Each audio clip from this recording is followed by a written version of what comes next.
Hi. We're gonna give it a couple more seconds to let folks get in the room. In the meantime, give me a second. Hi. Hi. How are you? I'm great. You know, just hanging out with Natasha, one of my favorite things. So I'm good. Okay, well, I am Natasha Hastings. If you're new here, if you don't know, I'm the 400 Meter Diva. This is my channel. I am joined tonight by new panelist.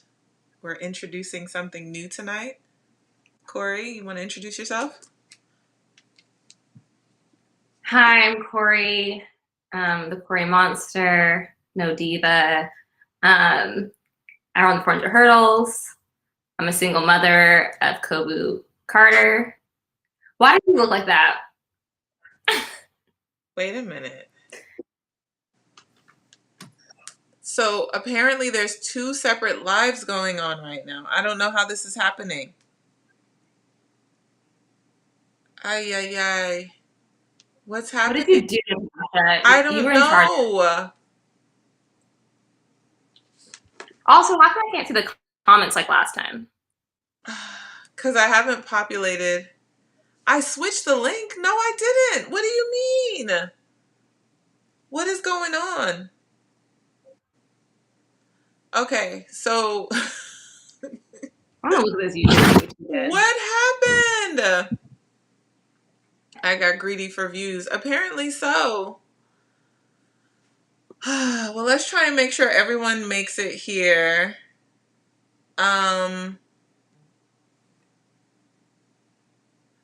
Okay. Thank you. My moderator Natalie said she shared the other. Corey, we can hear the feedback from I know. I was muting it. I was muting it.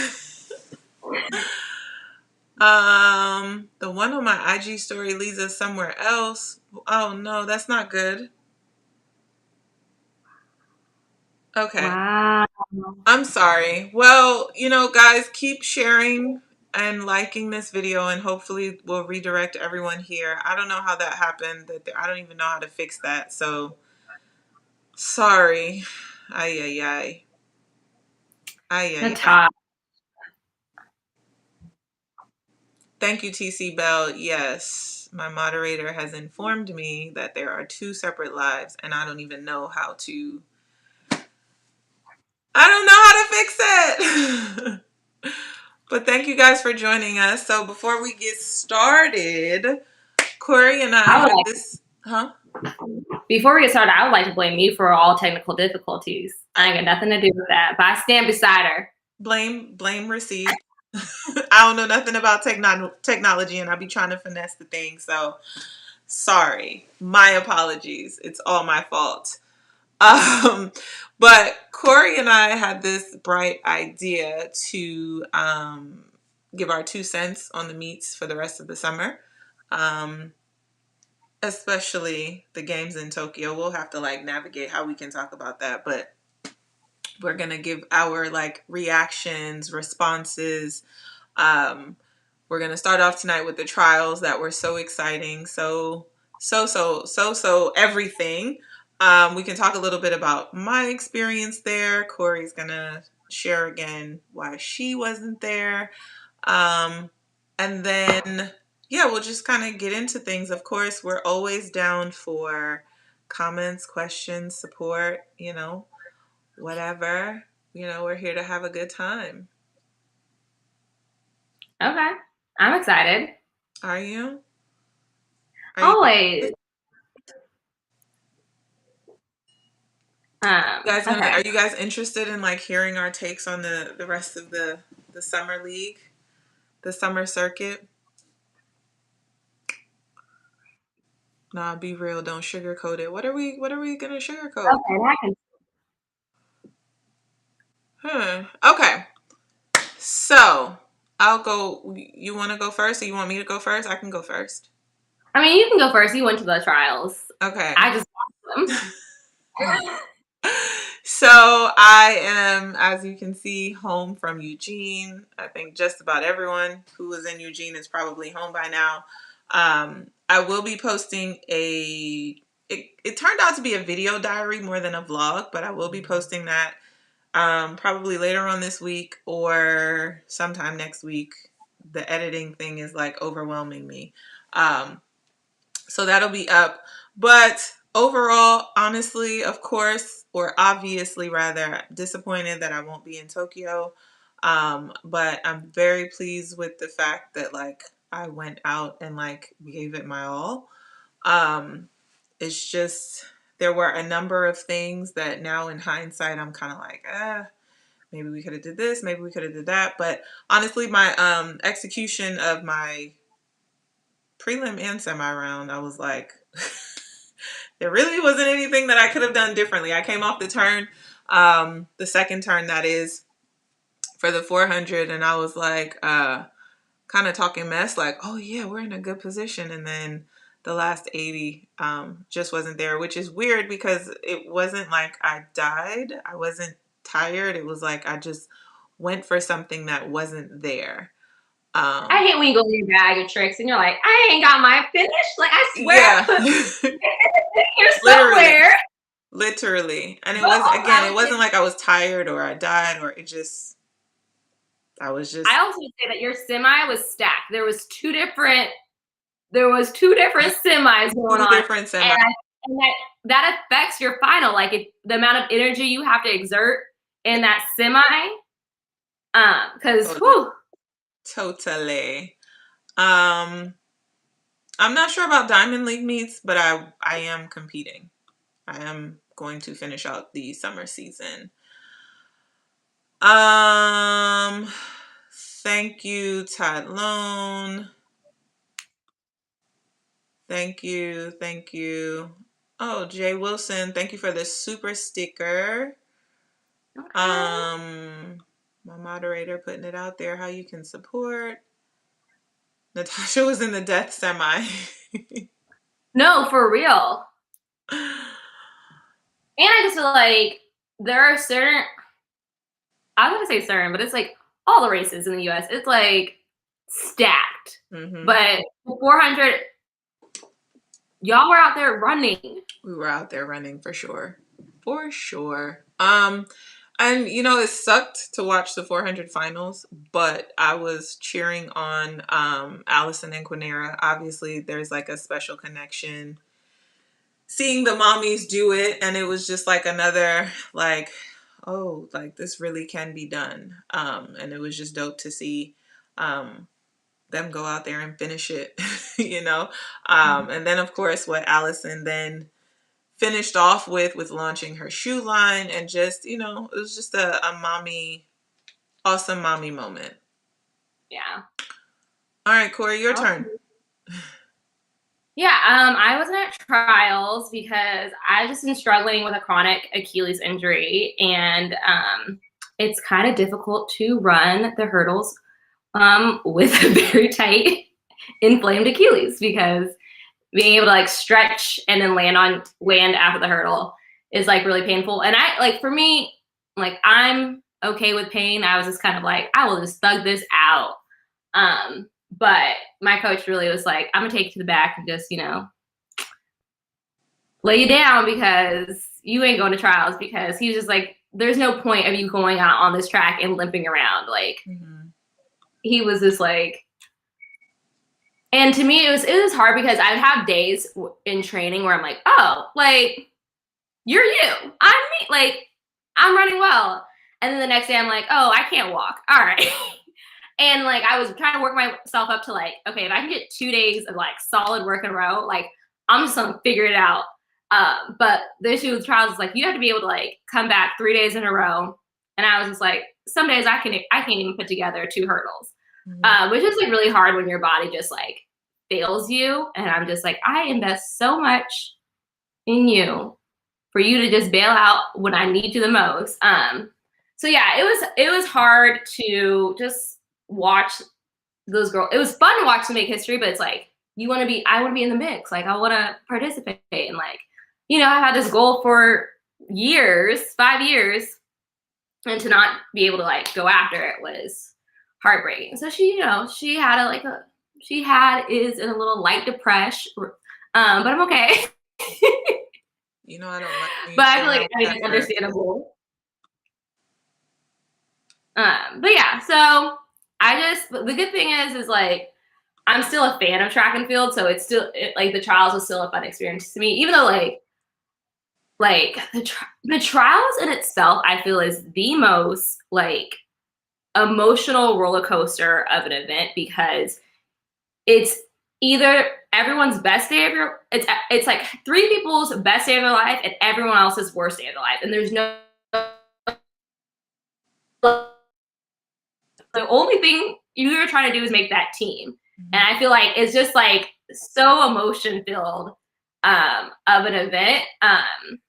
Yeah, it trials is a doozy, but we're gonna talk about it. You ready to get in to this? Yeah, I guess let's get into it. So let me pull up. Go ahead. Well, I wasn't the only athlete that wasn't at trials. Broke my heart to see Michelle Carter, my play cousin, not participating because like she got me into shot put. Like I remember being Michelle always makes fun of me because the first time I ever met Michelle, I was like, oh my gosh. I like when I first started track, my dad was like, there's this black girl, her last name is Carter. She be throwing that shot put. And she's like the reason I started watching shot. And I just feel like she's been a constant on Team USA. Whenever, like, I don't know if most people know this, we vote for our captains. And every time the men's out here giving speeches, we're going to vote. Everyone's like, so it's Michelle Carter? Right. Like, we don't even need to know who she's running against. We don't even, we don't discuss it. Everyone's like, Michelle. Yeah. She's like, mom. So that was hard to see for me. Steeplechase was missing some heavy hitters. Evan Jager, he's an American record holder. He also has an Achilles issue. And Colleen Quigley, I don't remember what her injury was, but Colleen. Yeah, I don't remember what her injury was either, but I saw her post like a few days before like people started traveling out that she wasn't going to be able to make it. And then the hurdles like Nia. But I'm not even stressed about it because Nia said, I'm going to have this baby be the small for the medal line. Yeah. And Nia's the one who had me fooled.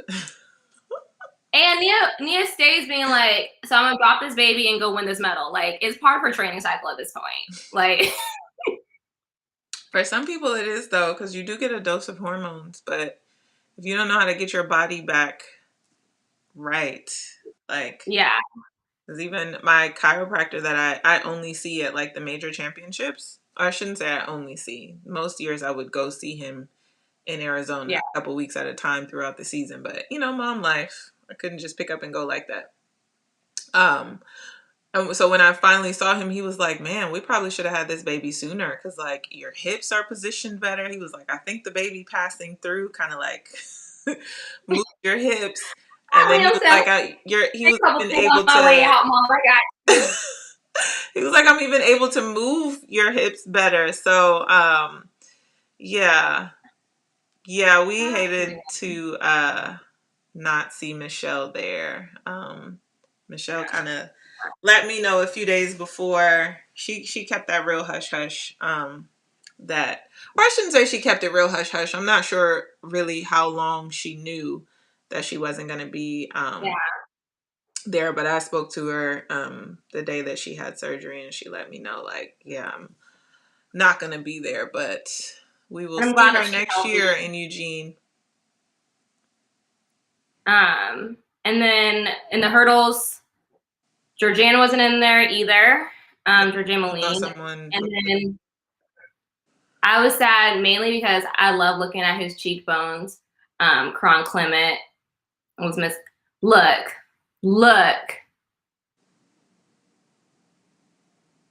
Karan Clement is made out of like 99% Hershey Kisses. Like that's A good-looking man. He is fine. Like, and a smile. He is fine. He is fine. Let me just take a. Austin, we are definitely going to talk about the changing of the guard and like looking at the top 3 finishes in all of the events. Like, yeah. Yeah, I Yeah. kind of felt bad for like my generation. I was like, do we need to plan like a pity travel trip or something? Because like these youngins kicked us out. Now you know how the people before you felt, Natasha. All right, fair. Also, you cannot deny good bone Fair. structure. Shout out to Natasha's Fair, bone. fair, fair. And I saw another comment. We will touch on this as well, the starting blocks versus the false starts. We'll talk about that a little bit later. Who else were we missing? Tori Bowie. Tori I have Bowie. no idea. I can't give you any information on that, but I love me some Frentorish, okay? Some And who? her real name is Frentorish, and that is my favorite fact that I know. Count on you to know that. I read it in an article once, and I was like, I will never forget this. Count on you to know that. Count on you to know that. You know, a little fun fact. Yeah, because I feel like Tori is just so talented as an athlete in the fact that she can jump, she can sprint, like she can model. No pity. That is on Wikipedia. If I were in the other semi, might I get to the final? I don't know. But you know what? I ran 52 though. I don't know if 52 was gonna make the final. And honestly, like I looked up at that 52 and I was like, "Oh, girl, yeah, you definitely got to run this summer. We're not ending on that. We are definitely not doing that. Your times were coming down, and I just feel like I just ran out of time. And the trials were actually a little bit earlier than they usually are.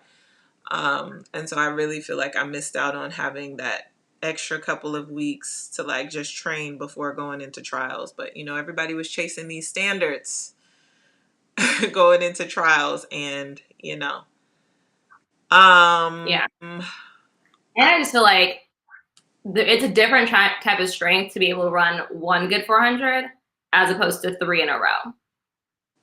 Yeah. 51 made the relay team, but not the open 400. All right, guys. We got 59 of y'all in here. Thank you. Let's keep sharing and liking so we can get some more people in here. I understand that there's 2 feeds going on. I hope everybody's here. Sorry for the mishap. I don't even know how to fix it, but anyway. Sorry for that feed. So let's talk about the ugly. Let's talk about, you know, I'm gonna let you do most of the talking because I don't really like some of these topics. But you know, the topics? they have to be discussed. She said, "I'm gonna let you just embarrass yourself, Corey. It's fine." No, not embarrass yourself. But hi, Laura. What do you want to start with? What do I want to start with? I don't know. All of these are such. Well, let's kind of go in order then. I guess let's start with Shelby Houlihan. Like I said, baby, we started off with drama. The trials haven't even started yet, and it's already popping off. Right. And here's what I'm going to say. Because I am not USADA, and it is not my job to figure out who is doping, who is not. All right? I don't have any opinion on what is going on that front. What I will say is that I would like USA Track and Field to keep that same energy. If you are letting people run under protest, let them run under protest. But that means Christian Coleman should be able to run under protest when he is appealing. It means is he currently appealing? I don't know, but if he was, I just feel like Oh wait, y'all, Was we he got able 70 to? people in here. Let's see if we can get it up to 100. Keep bringing the folks in here. Like, share, do the things.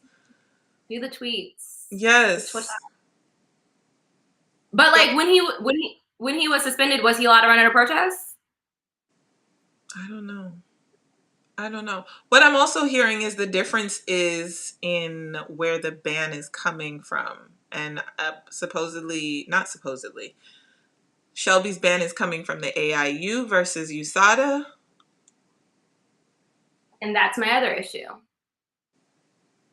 Okay, so as an athlete, you go through USADA training like every year. You have to like go through training, learn the rules and regulations. But what a lot of people don't realize is that there are two separate entities that are testing you, and a lot of the rules align, but still coming to test you, so you don't know. Is that not true? Girl, your feed went out, so I don't even know what you said. What I was saying is that like there are two different entities that are testing you Yeah. when you are right, and not all of their rules and regulations and their standards align, right? Right. And I feel like it puts a burden on the athlete because one, you don't know who is coming to test you, so you never know like, okay, we're doing this set of rules, that set of rules, and like I'm confused by it sometimes when I'm like, I don't, does that make sense? And I just feel like there needs to be, you guys are testing the same athletes for the same sport. Like there should be cohesion among, like y'all need to fall in line together so it makes it easier for the athletes. And then, therefore, like, I feel like it'd just be easier for everyone if everyone was on the same page. I'm just I don't care what the rules are. I just would like them to be the The rules same to for be the everyone. rules to be the rules to be the rules and be the same across the board. I agree. I want to talk about this comment. I speculate that Shelby was microdosing and got caught. I like Shelby, but why was Brianna McNeil allowed to run? She missed all them damn tests. So I want to break this down as far as we can without taking too much time. Because I have questions about this too. And questions, when I say I have questions in terms of like the length of the ban for missing tests versus the length of a ban for actually testing positive, where the length of a ban for missing tests is longer than the length of a ban for a positive test. The microdosing thing, I don't really know about, but also to my understanding, what was found in Shelby's system is not something that would be necessarily performance enhancing for her event. So that in itself is another argument of like, is the AIU, WADA, USADA, like, are you really doing your job or are you just making examples of athletes? So that argument, I don't really know. But I do have questions, or I don't know if question is the right word, but like the whole ban thing. I was having this conversation the other day where, does it make sense that someone who missed tests has a longer ban than someone who has not missed tests? I mean, who has tested positive. And so, like, for instance, mentioning the what was it, Nandrolone or something like that? I don't know how to say it. I don't And I know. love. But okay, let's say someone tested positive for a stimulant, they get 6 months, as opposed to someone who's missed 3 tests, right? My opinion on why the ban would be longer, and I think that I'm probably biased in this, in that I also come from the generation where once upon a time, a missed test was a positive test, and you didn't get the opportunity to miss 3 tests before you serve a ban. And so the way that the test, Not my spiritual self. so Although this I is only missed one test in my whole career, and me coach was too. And I thought like, days like that was so irresponsible. oh my And God, I technically, was I shouldn't so have hard on done it. myself for missing my test. And like, my agent was like, all right, Natasha, calm down. You get 3. Just make sure you stay on top of your whereabouts from here.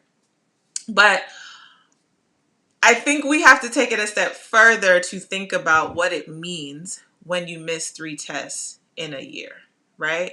Because the idea is that Number one, you have to give an hour out of the day that you're available, right? That no matter what, this is where I am. If you show up and I'm not there, that is what actually strikes you as a missed test, right? If they show up outside of that hour, they don't necessarily have to report that you missed this test. Now, if it happens over and over that you've missed a test outside of the hour, then there's something with your whereabouts filings, and that's what's considered a whereabouts failure. Let me finish, Can I ask Corey. you a question? Let me Can I ask a quick finish. question? What? Okay. What time is your hour? 6 to 7 a.m. every morning because I know my tail is in bed. Like, you should make your hour a time of day that you know where you are going to be. Like, for people who have their hour at 8 p.m., 4:30, man. Huh? If you don't come on at 5, like, I want you to ring my doorbell when I have to pee first thing in the morning. Like, yeah, come on. Don't even put your stuff down. Let's just go in the bathroom one time. Like, so there's that, right? So let me take it a step further, right? Because not last summer, but summer before last, YouTube will populate, these devices listen to us. They see you watch track, blah, blah, blah. I came across I guess it was like a docu-series of athletes who have tested positive, and they're telling their stories. And of course, who did they get to comment? Victor Conti. Anybody that doesn't know who Victor Conti is, Victor Conti was at the center of the Balco bust in 2006, 7-ish. And he was the mastermind behind athletes like Tim Montgomery, Marion Jones, Kelly White, their doping. He was the doctor that designed their drugs and their whole program, their whole doping program. And Victor Conti himself commented saying that the current testing protocol is actually foolish, and it gives the athletes more leeway to actually dope because you're allowed 3 missed tests in a 12-month calendar year, right? So you're given the leeway to, all right, I'm going to dope up for however long, right? Just take the chance that I'm going to miss these 2 tests. And then I know that I can't miss this last one. And here's the thing about doping, right? Because everybody's like, oh, so-and-so didn't test positive. The dopes don't have to be in your system for you to run fast. You just have to do the work with it in your system. Because once it's out of your system, you've done the work. So you can perform off of the work that you've done that the dope allowed you to do. Right? I don't know. So let me bring it on back to the argument that why does an athlete get a longer ban for missing 3 tests in a calendar year as opposed to someone who actually tested positive? Because essentially, if you've missed three, and I mean, this is a part of our job. Doing your whereabouts it's a part of signing up to do the job. Then the assumption is that you were doing something that you shouldn't have been doing and hiding something because you had 3 opportunities to pee in this cup or give blood that you've missed, and who knows what you were doing in that time span.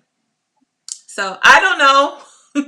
Don't shoot the messenger, but I just had to ponder on that because I did feel like, well, yeah, like why would a person that's only missed tests but hasn't tested positive get a longer ban? But then when I heard Victor Conti's comments on, Kelly White, and, I was like, that's food for thought. That makes a lot of sense too. I never even thought of it that way because I'm a forgetful person. I have only had 1 missed test in my whole career, but like there have been times I'm like, yo, I've been in this whole other country. Let me text you Sada real quick, like on the plane about to take off, like, oh, days, like I'm going such and such. I don't have my address right now, but as soon as I land and get the address, I will let you know. Yeah. I'm on the plane taking off, and I'm like, oh snap, Sada. But so like I'm like, I can see how I can miss, but I also know that like I am missing 3 tests. Right. Not in a calendar, not in 12 months. 1, okay. That should be your warning. Like, let me get my ish together and make sure that my whereabouts are accurate. I also got a text from someone in the live, a reputable source who said not to quote them, and they said that Shelby didn't have an active appeal before trials. She tried to start the process after the judgment, but the timing of the appeal being open and accepted did not happen before competition. So because she didn't have an active appeal, that's why they denied it. That makes sense. Okay. I see people in the comments understand where I'm going now with Jose Canseco is snitching because he's finished. God. But anyway, I see people, I guess get my drift. I had to sit with that because I honestly was kind of like, why would you serve a longer ban than, someone who tested positive? But essentially you've evaded 3 tests over the course of a calendar year. So I've got to assume that you were doing something. Let me find out. Natasha is breaking it down so it will forever be broke. All right.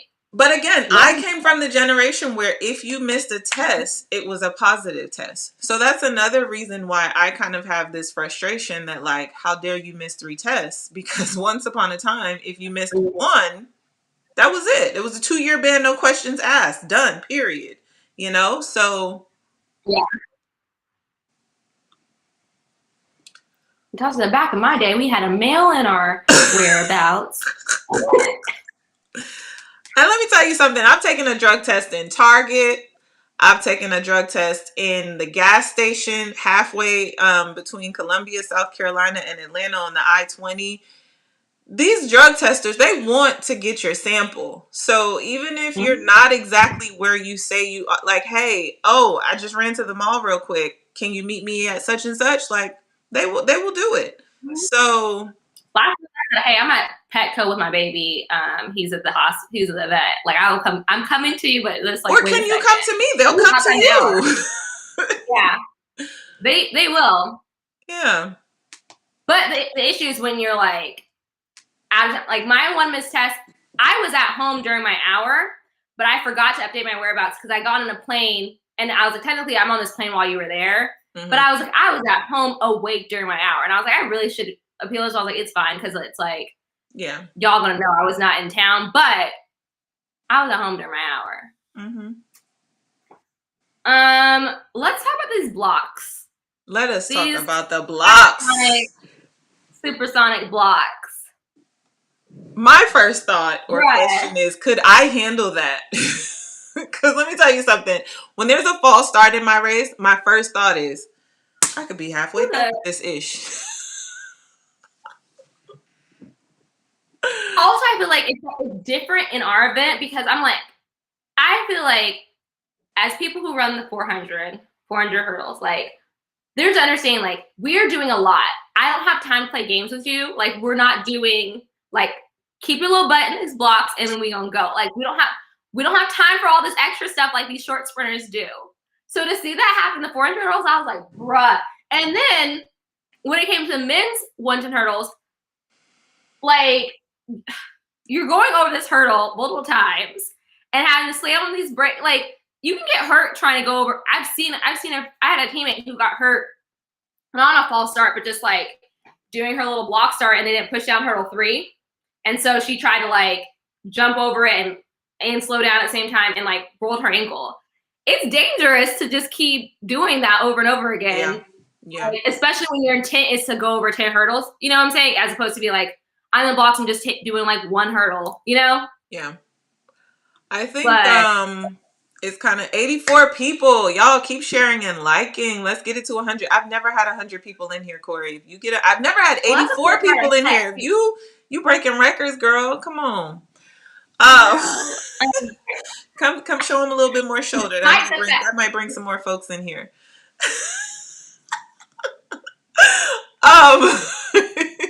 I lost my train of thought. What was I talking about? These shoulders, this clavicle.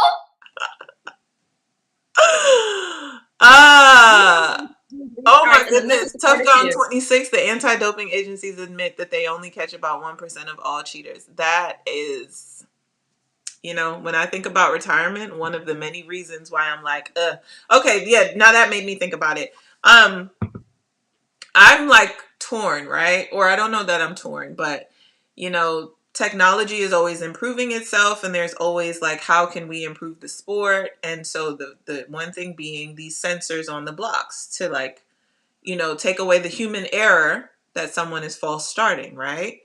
And a lot of the issue was like like I saw with my own eyes Michael Cherry in the 400 shaking in the blocks because he was nervous. Like I saw Yeah. it with my own eyes because I was sitting at the start of the 400 and I was like, the starter would say set and I could see him shaking. I was like, ooh, that boy is nervous. But I know what that feeling is, right? Is too, right? But Yeah. the starter has on headphones that are triggered by the pads on the blocks, and it's because he's shaking, it appears to the blocks that, someone's false started. But in actuality, homeboy was just a little nervous. Same thing with Baby Yeah. Grant in the Baby Holloway in Okay. the hurdles. Like he was just the way he was setting, like it was setting off the pads on the blocks. So it's kind of that cross between, and Atto was kind of saying it on the broadcast that like, the starter has to realize what's going on as opposed to continually calling the race back because the sound is going off in his ear. So I don't know. I don't know. It's something that was made to benefit the sport, but was it a hindrance? Yeah, I feel like it was definitely a hindrance. And I also feel like college me would have been setting that thing off because one of the reasons I have one of the worst starts in the game. She has a great finish. But my reaction time was always terrible. And I realized it was because when I would get up in the blocks, I would rock back.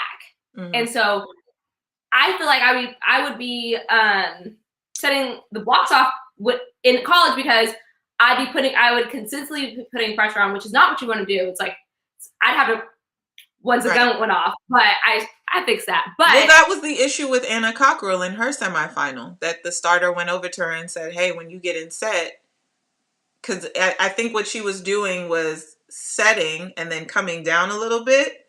yeah, But it wasn't that she was false starting. It was just that, but it was happening so fast that the starter could tell that it's like, no, that's how you set. However, it's messing me up.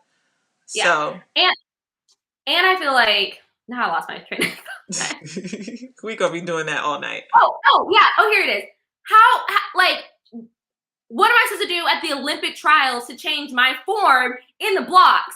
This is why I'm okay. Now, and if you have watched USC, how their block routine is so like regimented and it's so routine. You want me to change my block start at the Olympic trials? The thing that has got me like NCAA championship in the moment, sir. You won't get the same thing every time because I've been doing the same thing every time. I don't know how you expect me to change that. Like, yeah. And like feel comfortable being like, okay, like I've gotten the blocks all this time, and now at the biggest race in my life, y'all want me to switch something up at the race. Yeah. So I'm setting off these alarms again. I'm gonna do it on purpose. But let's give the athletes credit. They handled it with grace, and there were still some awesome performances. But I can see how easily it is to throw an athlete off their game by and we also haven't even gotten into how difficult it is to be in that position. Like I can't tell you how many photo shoots I've been on and they're like, can you give us that pose? And I'm like, I can, but you better have your camera right, because if it's done right, it's not a comfortable position. So to have to go into that position 5 and 6 times before your race actually goes off at the Olympic trials. And you can't tell me after like the third start, I'm not on the blocks like fingertips just shaking. Yeah, totally. Like, thanks, Jay Wilson. I appreciate it. Getting out. I saw some comments about Aaliyah, and Aaliyah is one of the topics that we did want to get into. I can't. I'm so behind on the comments now, so let's just get into it. Guys, keep sharing. 92! 8 more. Let's get us to 100. Keep sharing, keep liking. That's my birth year, so come on, 92. Um, yeah, and I'm a Leo Hobbs fan. So it was sad to see her, and it was just like I I feel saw her like, come back to the warm up area and she was like boo-hooing. And like of I course you was are. warming up for my semi, so I couldn't really, I was like, I knew something was wrong. And it wasn't until after the fact and when I saw her in the final that I started getting the tea on it. But yeah. Because at some point, like, you have to just use common sense. You know what I'm saying? Like at some Hmm. point, yeah, like you've been if you're an official at the Olympic trials, you've been an official for some time. You know what a false start looks like, Yeah.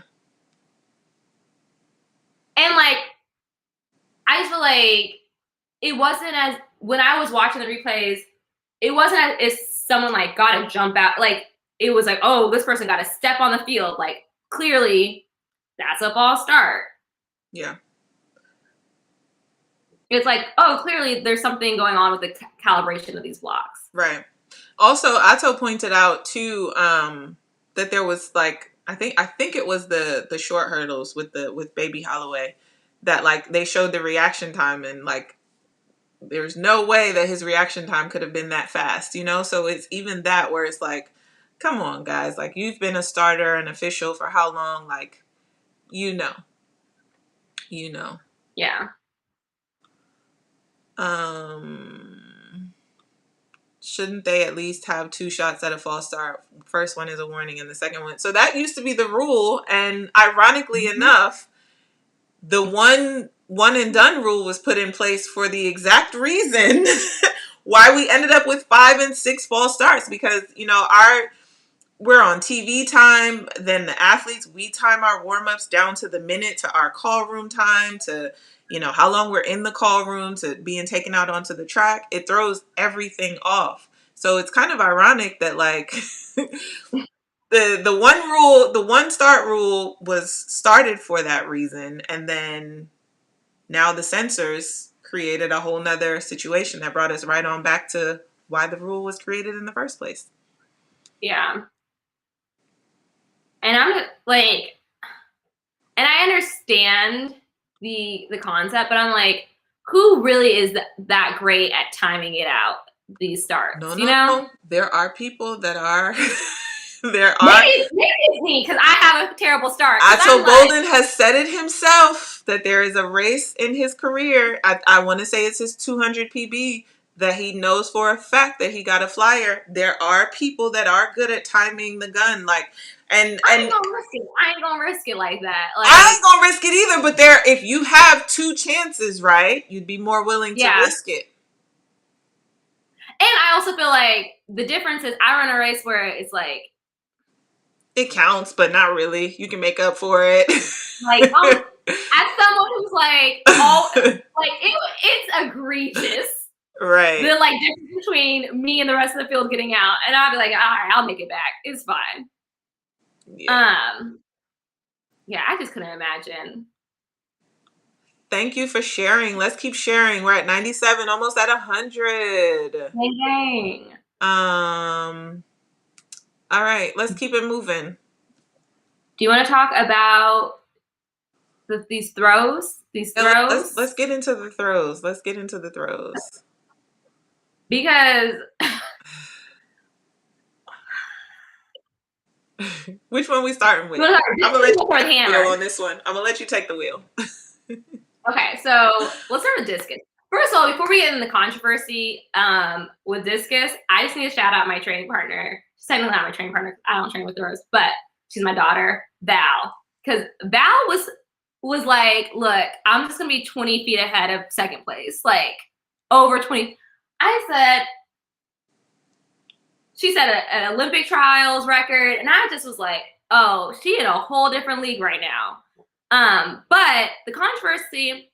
Wait, before you go, I wanna acknowledge Dexter's comment here because I think this is so on point. The false start was suspect because they brought her back to run in the finals. They know they were wrong, but by then she was emotionally drained. And I just wanna stay here because just highlight this comment because we put in a lot of work to be on that stage, and part of that work is managing your emotions through the trials. And I think this comment is so on point that, like, by the Yeah. time she got on the line for that final, yes, emotions, believe it or not, take a lot out of your physical performance. So I just For wanted sure. to highlight that. Thank you for that, Dexter. Sorry, Corey, go back. So the controversy of the discus is that let me look at the results so I get things right. Basically, I'm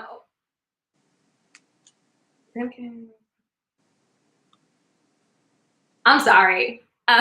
Someone just texted me talking about saying someone on Twitter says them kicking Aaliyah out of the 100 during Pride Month was homophobic, and I I saw that comment, but I'm not. 102 people in here! Yeah! Keep sharing and liking.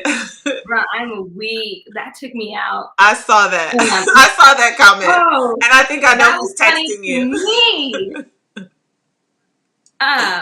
Okay. So, Whitney Ashley, who I love, she got 5th at the Olympic trials. Sean Benton said we need who have the shoulder. Olympic standard.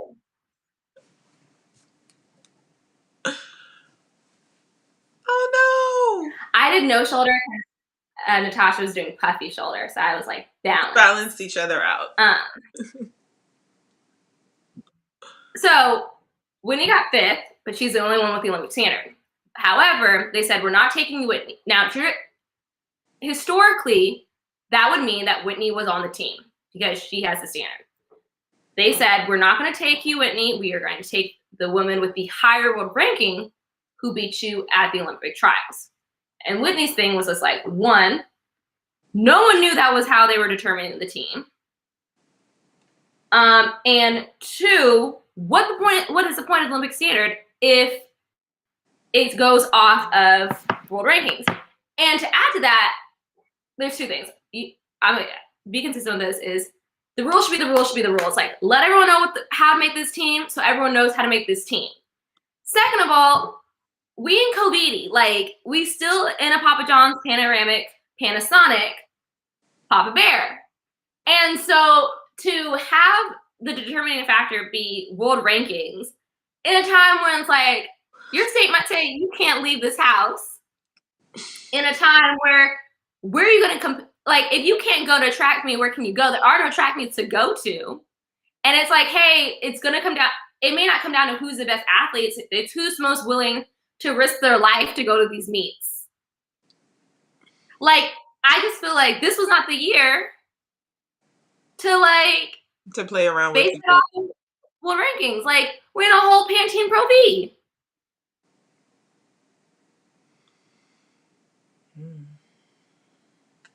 Am I wrong? You're not wrong, but the part that I'm still confused about is that she placed 5th. And yes, I'm confused about it because I understand all the things that you're saying, but I come from an event where being top 3, we ain't got nothing to talk about. So I don't quite, I understand, but I don't quite understand.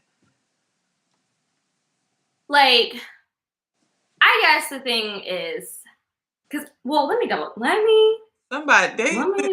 cutting up in this chat. Not a Pantene Pro V. Is that shampoo line still around? It is. It's 2021 and it is taking us out.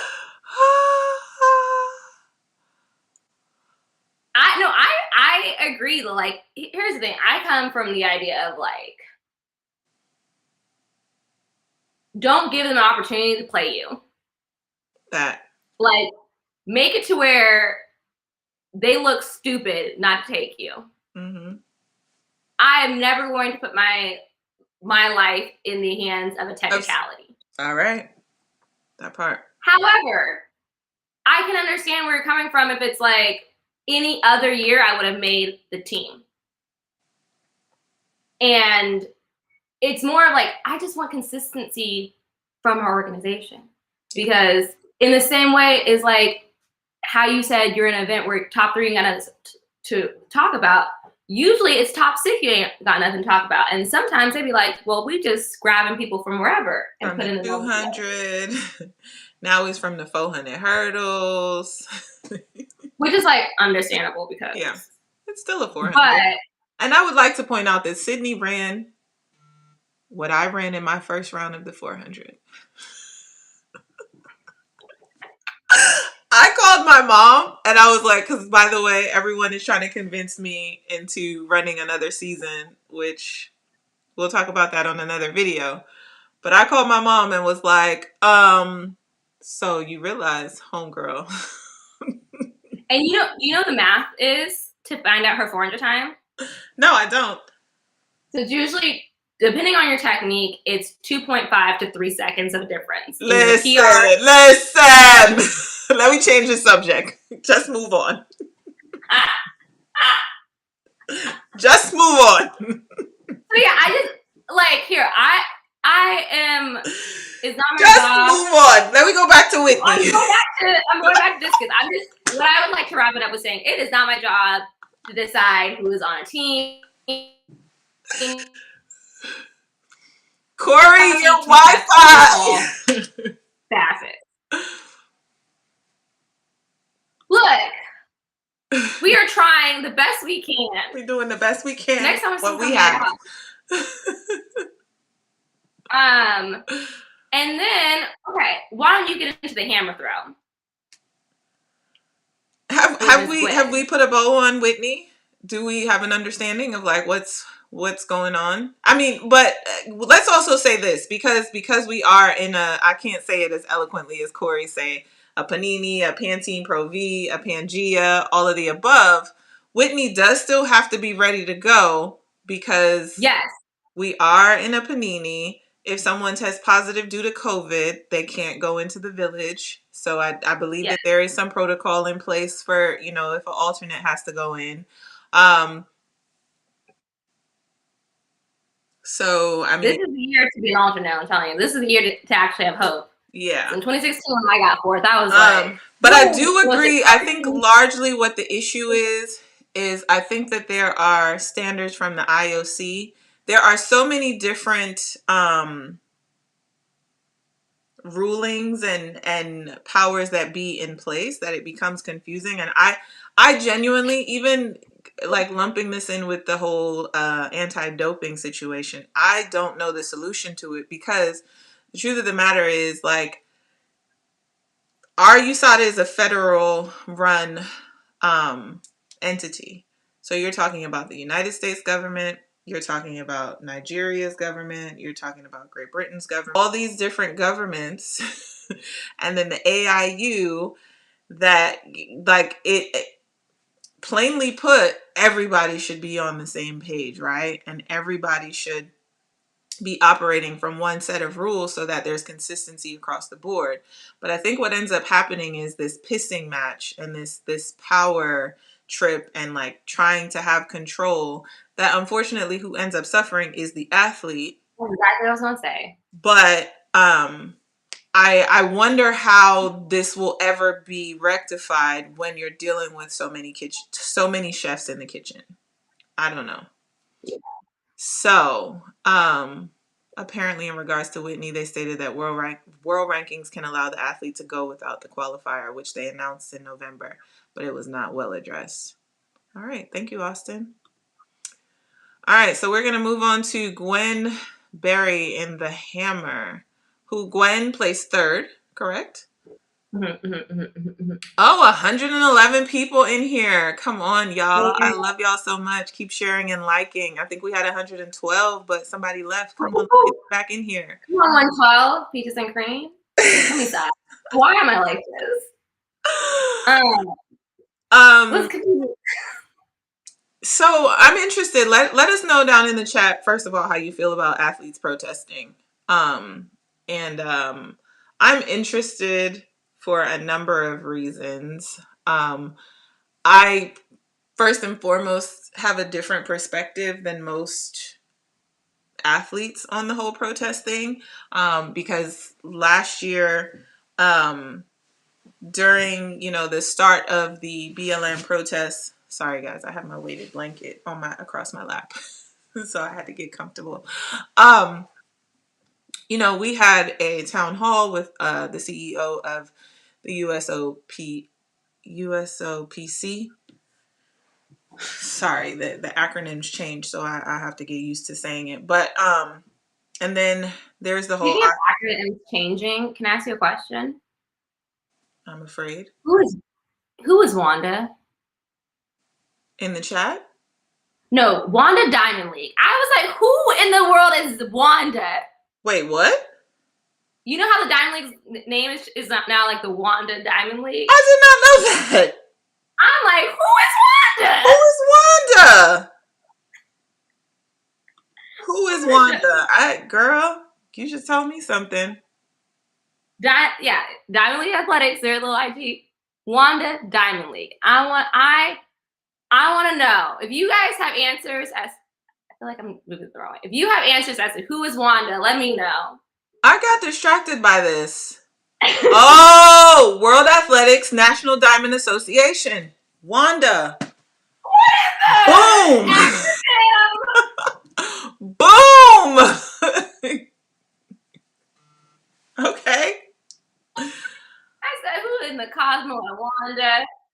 Oh. I learn something new every day. You just made that up.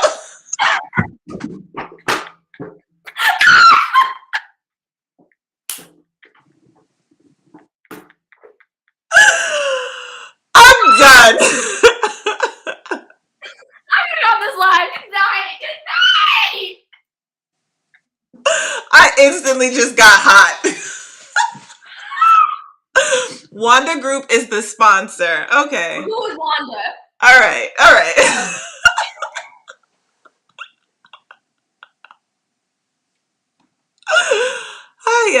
Okay, let's let's put Claudette on timeout, okay? Because I was over here like, oh, World Athletics. Like, you dumb. Like, yes, totally. That makes sense. Like, no. Queen, hey girl.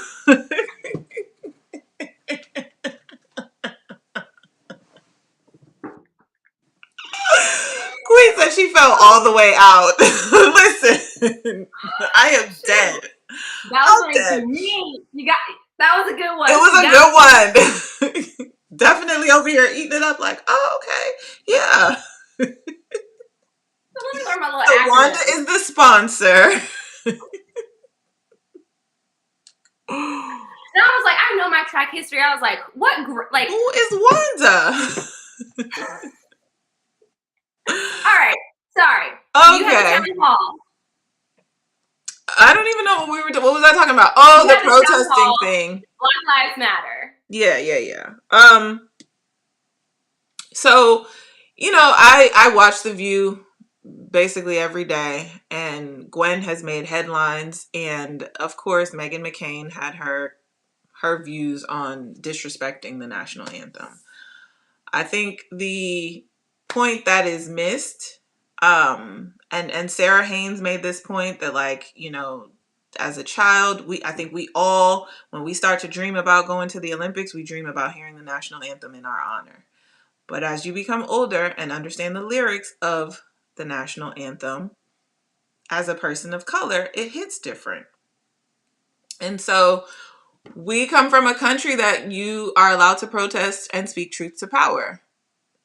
And if you got a problem with it, you just as much as you say, how American are you, go compete for another country, the things that people are in her DM saying, I'm like, but if I'm just as American, then you should also be offended by how offensive these lyrics are.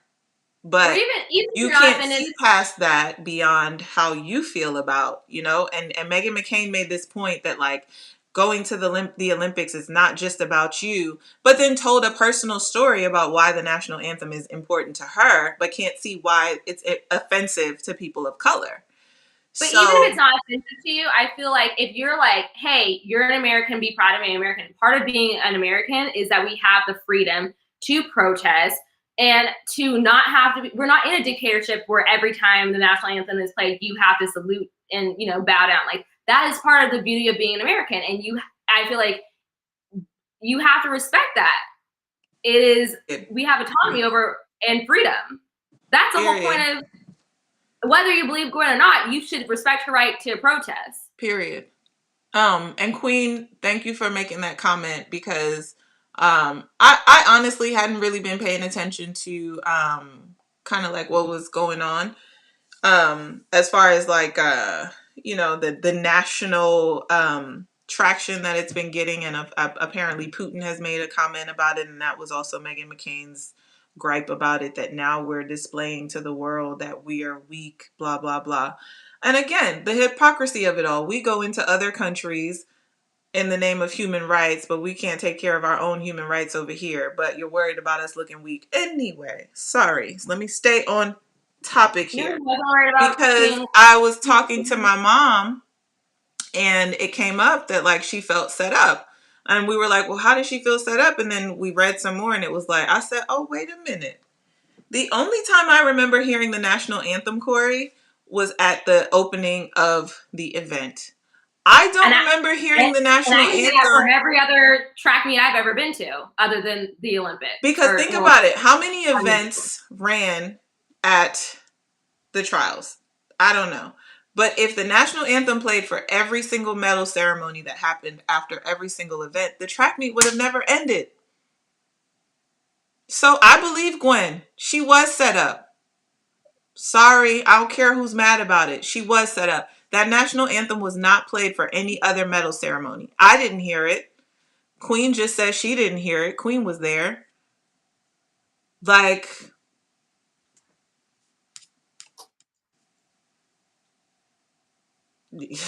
don't get me started on Meghan. My father. Child, yes. Yes. They didn't. Hey, Tiana. Hey, girl. Hey. Look at Corey bringing all the folks in here. Thanks for joining. They did not play the national anthem for any other ceremony. So how do you feel about athletes protesting at the Olympic trials, at the Olympics? I think it's their right. And I think what I was getting at earlier when we had the town hall, I kind of felt like it's better to ask for forgiveness than permission. And so to me, the idea of asking for permission to protest, I felt like it kind of takes away the importance of it, right? And I feel like if you believe in the cause so much, you don't need permission. You go out there and you do what it is that you feel is right. And I think back on John Carlos. They went up there, and today we celebrate those men, right? But they were willing. They were willing to go up on that podium, take a stand. John Carlos and Tommy Smith. I'm sorry. Go on that podium, take a stand. They had their medals stripped from them. They were kicked out of the village. And to me, that is part of what makes what they did so powerful. That this meant that much to them that they didn't care. Let me not say they didn't care, but they had those things stripped from them. And retroactively, their medals were given back to them and so on and so forth. And that's the thing about being a part of a movement. It's not popular. It's not. Yeah, that's why we have to protest. And the idea that everybody's going to be on our side, it's just unrealistic. And so I was on that call and I just got kind of frustrated, and I just felt like, look, if you're going to protest, if you believe in this cause this much, you don't need, this white lady's permission to get up there and say Black Lives Matter. And that's also part of the reason why I was not part of that call, because I just was like, I was tired at that point. I was like, I was just tired of listening and learning. Mm-hmm. Like,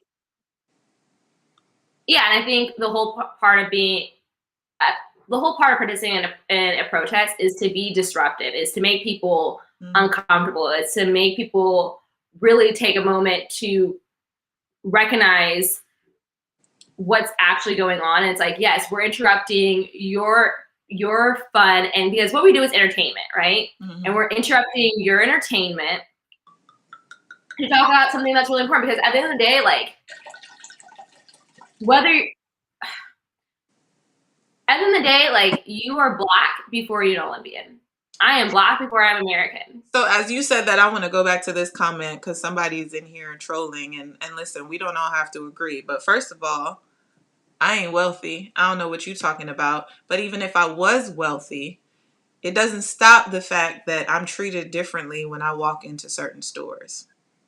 It doesn't And that stop the wealth fact doesn't that my protect me. son is a larger target than a white boy. Like, I'm considering moving out of my neighborhood because I'm nervous about my son walking down the street and being targeted because who is this Black boy in this neighborhood? How can he afford to live in here? So that argument about being wealthy, it doesn't wash away the color of my skin and the prejudice and the judgment that I get, regardless of what's in my bank account. So please miss me And if with you think that. Black people are wealthy, all right. Unless you Allison Felix or Usain Bolt, we ain't wealthy. And I think that it's funny how, okay, you reach this status where it's like, oh, now you're rich, so like you're not like it. Whether I'm wealthy, an Olympian, an athlete, college educated, I still have to deal with racial bias that exists in America. And I feel like, oh, I was actually listening to this show where this woman was talking about how she wants to become wealthy because she saw it as wealthy and famous because she saw it as the only way to protect herself. It is like, you know, these Black celebrities are putting their kids on social media because maybe if this cop recognizes that this is my son, this is LeBron James' son, my son might have a little better chance of survival. And the reality is it doesn't protect you, but like it's just frustrating to hear a comment like that because Yeah. I feel like that comes from a place of privilege where it's like money does not fix this problem. At all. Someone, Adrian Levy, I appreciate your comment, but I look at it as an opportunity to teach.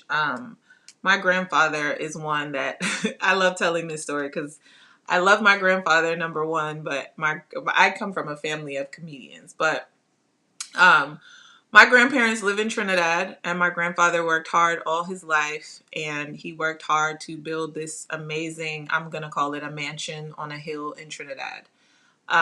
We are the only Black family on that hill. It's nothing but millionaires, and there's probably about 10 homes on the hill, but it Come is on, Hilltop Hastings. Gardner's. It's my maternal grandfather. But to go back to, I saw another comment about racism doesn't exist anymore, and although this is Trinidad, we're not just talking about in America. This happens across the globe. And so one day, my grandfather was in his yard, and he was in the front of the house. He's in Trinidad, so I shouldn't even say in Trinidad. I feel like that happens anywhere. He was bareback. And a gentleman walked up to the house and said, how are you? Is the owner of the home here? And my grandfather said, just a second, let me go get him for you. And he went downstairs and put on a suit and came back upstairs and said, now, how may I help you, sir? And the guy was so embarrassed. So embarrassed. But when you say racism no longer exists, the fact, now my grandfather did that to let homeboy know, like, yes, I live in this $1 million house on this hill with these people that you know, like the president of Guardian Life and blah, blah, blah. But it exists. Just because you saw a Black man in a yard in front of $1 million home, he couldn't believe, he thought he was the yard man. So please, don't get it. And just because racism doesn't affect you doesn't mean racism doesn't exist. Exactly. Oh, I like this one, William Green. Cops don't ask for a W-2 when they stop you. Come on. You know what? You know what they will stop you for? Driving a Bentley, While being Black. driving a nice car. That While wants to make being you Black. a target. Mm-hmm. I mean, they did, burn down all of Black Wall Street, but those are wealthy Black people. But racism doesn't exist. We are getting off How dare topic, but those black people amass wealth? How dare they try and to then leave something complain for their about it. grandkids? And then complain about it. Even though they had to work 10 times harder. I can To go get out and half get the a money. VA loan, use that loan to buy a house, but the black person that served next to me in the Vietnam War can't even walk in the same bank and get a loan. But I can get a loan that I don't have. It's completely forgiven. That is the definition of systemic racism. Yeah. So anyway, we're going to wrap this up with, I saw a comment earlier about, are you allowed to protest at the Olympics? I wanted to actually comment on that, saying that the IOC has, in the past, said that the Olympic Games is not a place to protest or not a place for politics. I disagree 100%. And I disagree because the notion of the Olympics is a political movement. Apart You from know what it is a place sports, for? hmm? You know what it is a place for? To advertise and sell these products. To make To the entire world. so much money off of advertising. The athletes don't see. But all A right. dime of, but the IOC leaves with how many billions of dollars? You want to know? I'm gonna go ahead and say it. You want to know how much money I made for my gold medal? $25,000, and that didn't come from the IOC. That came from Can the I ask you a question? UNSOPC. Can I ask you a question Twenty-five though? thousand dollars. Can I ask you a question? How much money would you have made had you not got a medal? Oh, in the hole, because I fund my career. I pay my coach, so that So $25,000 don't you're even putting this cover my coach, my doctor, my physio, my sports psychologist. So you're putting on a show. You're being part of you're part of this Taxes. huge Thank you, machine. moderator. Thank you, Natalie. But yeah, you are the talent for this whole production. And if you don't win, what are you making? But they definitely put on your. They show that prelim. They show that semi. You're You're the talent. You are the whole show. But all right, I digress. you Let me, know. let me, let me just say this one last thing. There are members of the IOC who travel to the Olympics and they have like $500 per day per diem, and they're there for like a month. Y'all do the math. They don't have to claim on their taxes. And I think I'm actually on the low end. I think the per diem is a little bit more than that. But all right, let's move on to the next topic. What other job? See, sorry. What other job can you go work for free? No guarantee of a paycheck, right? And your other source of income is like, hey, also if you don't win, we're gonna take half your paycheck. We're gonna reduce you by 30%. Let me see. I'm gonna sip to that.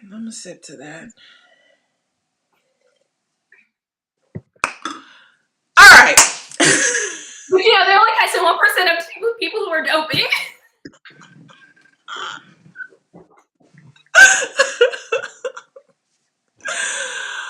Ay, ay, ay. All right. Well, let's not end this live on. Let's get to what was popping. Let's get to what was popping at trials. Let's get to what's popping. Well, let's let the chat, like, where do y'all want us to start? What events do you want us to start off with? Because I mean, all that stuff aside, the trials were exciting. I came home and like I was jumping out of my bed, screaming at the top of my lungs. Like the races were so exciting.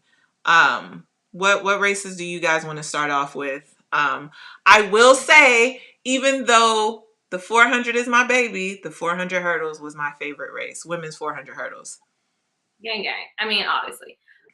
Queen has a really good question. With all of that being said, and knowing that track isn't that the risk isn't always worth the reward, what makes y'all keep what makes y'all What keep keeps both of you going in this sport? and And I'm the one having wine. Corey doesn't drink coffee, wine, nothing that will. yes, I don't need any type of You stimulant. don't. I swear I can read you all. Like I have my degree and everything. You want to take that first? I love what I do. Like and it's always been my dream. Like I can honestly say I am the woman that little Corey would want to be. You know, like I am my wildest dreams because when I was a kid, I always said like I want to be a professional athlete, and like to say that to me also was like I want to be a superhero. Like the 1%, the 1%, the 1% who actually get to do this at the level we get to do this is insane. It's like it's a shot in the dark. And yeah, so I just really love what I do. Yeah. And I could go out. I have a degree from Stanford. I could go get a job with money, and like the thing with being an athlete is like your earning potential goes down. Goes down every year. Where everyone else is like in their 20s building their resume, getting their skills up, and like earning more and more money. And I always say that track and field is a job. It's not a career. Like we're not making basketball, football, baseball money. We're Corey, we got to get your Wi-Fi together before our next live. Look, I'm coming over with the dog, so be ready to vacuum. But go ahead. That was it. I just love what I do. Yeah. So for me, same thing. Like I think, and I think all things can be true at the same time. I would love to be a millionaire off of what I'm doing. But ultimately I love what I'm doing. And I think like Corey said, like I am my wildest dream. I always think back to the little girl that saw the 96 Olympics and was like, oh, I think I want to do that when I grow up. And the idea that like I can do it and I've done it, and like even falling short it's like even in my failures I'm able to find like, but girl, like you came fourth at the Olympics. You're number 4 out of how many billions of people are on this planet. Yeah. So it really is like, a personal, drive. And it is something that, I mean, at the end of the day, it does have to make sense. Like as I think about things, it has to make sense. I got to be able to pay coach, put food on the table, do all those things. Yeah. But, if it brings me great joy, the first thing my chiropractor said to me when I walked off the track, he was like, I know that you're excited about, your new career, but let me tell you something about having a regular job. It sucks. You have the rest of your life to work. Keep doing what you love doing for as long as you can. And another thing, we tend to disregard our experience on the track. But let me tell you something. Throw all these accolades on our resume. I already have offers on the table that I shouldn't say offers on the table, but I have situations where like, when you're ready, come and talk to us, because your experience on top of your knowledge with what it is that you can do, like that experience counts. So, yeah, for sure. All right. So we've already hit the hour mark. Aisha said regular jobs are a scam. I didn't even say it how he really said it. He put an expletive in there. He was like, I'm telling you, having a job effing sucks. And what other job are you going to come to work and they're going to be like, there's going to be like thousands of people just be like, I hope you do well. Jobs are ghetto. They really are. If someone's trying to pay for my lifestyle, Natasha's CashApp, my business. Listen, my CashApp is there. My Venmo is there. You can book me and Corey on Cameo. Listen, I've told y'all, like, I don't have to work for free. You know what? If not me or even Natasha, exchange here. If not me or Natasha, send your favorite track athlete $5 today. All right, let's get into these events. So So since this Yes. comment is up here, let's start off with the men's 100. Corey and I, first of all, we both believe that Trials was black girl magic. Like, it was just black girl magic all over the place, changing of the guard, seeing the new talent coming about, and just not even just coming about, but like showing out. But let's start off here at the 100. Can I just say, I'm gonna tell what I said to you earlier today. I like the men's races were entertaining to watch. However, I feel like the men were out here running races and the women were out here making history. And that is no shade to the men. It was just like and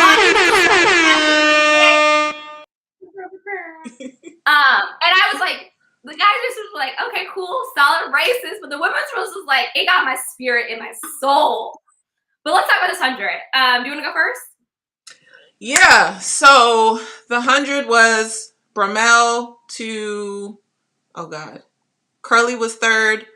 Was it the college kid in the middle? See, this is what I'm talking about. Like, I remember Trayvon and Fred as well. Let me look it up. Who was second? Oh my God. Was it Ronnie? Was it Ronnie? I feel like that in my spirit, but my spirit has tended to be wrong on. Well, while Corey looks that up, it was Ronnie Baker. See, I know that. Don't doubt yourself, Corey. I just want to say that all them people that was talking mess, talking about women don't sell tickets to sporting events, you a lie. Because like Corey said, we was out there making history. And I'm going to say we because I'm putting myself in there, okay? But what I thought was exciting in the 100, and I really enjoyed watching Fred through the rounds, Fred Curly. And I loved his tweet. Let me tell you something. What I really like about this new generation of athletes is the confidence and the Twitter talk. I do. Let me tell you something about Fred Curly.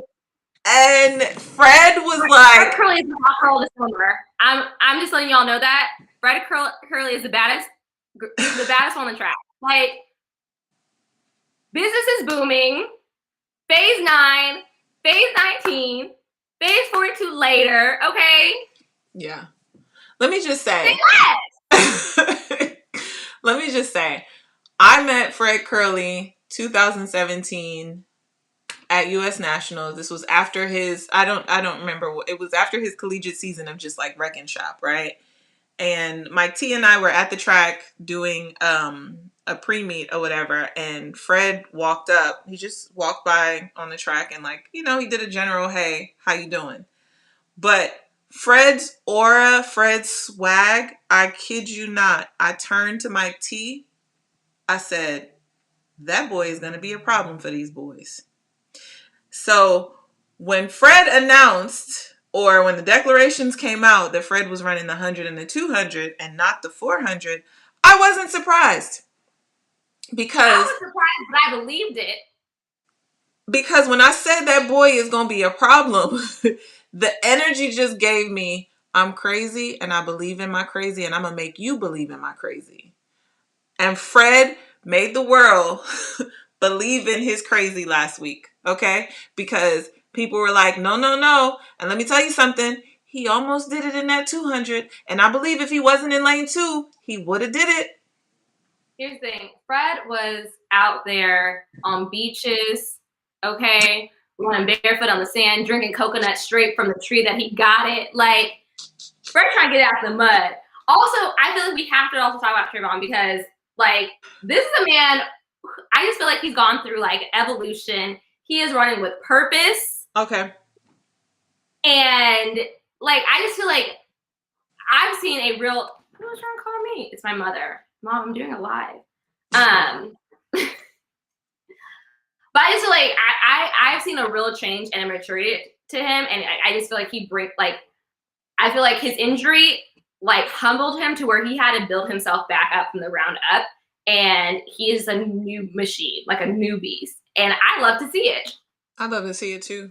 I love to see it. To go from being wheeled off the track in Rio to like, and it being a slow day by day, year by year progression for him to come back to be a U.S. champion. Yep. And the type of, I will say this, the type of confidence you have to have to be a male sprinter in the 100 because you have to wake up every day and tell yourself, he does. You have to tell yourself every day, I am the fastest man in the world, which is insane. When you really think about what we are trying to do is to be the best in the world at something, the confidence that you have to take into that is insane. And yeah. So yeah, the men's 100 was hot. The women's 100. This girl is on fire. It was giving moisture. It was giving highlight. It was giving frontals. It was giving lace fronts. Not the frontals and the lace fronts. Corey Carter, I will not. It was giving acrylics.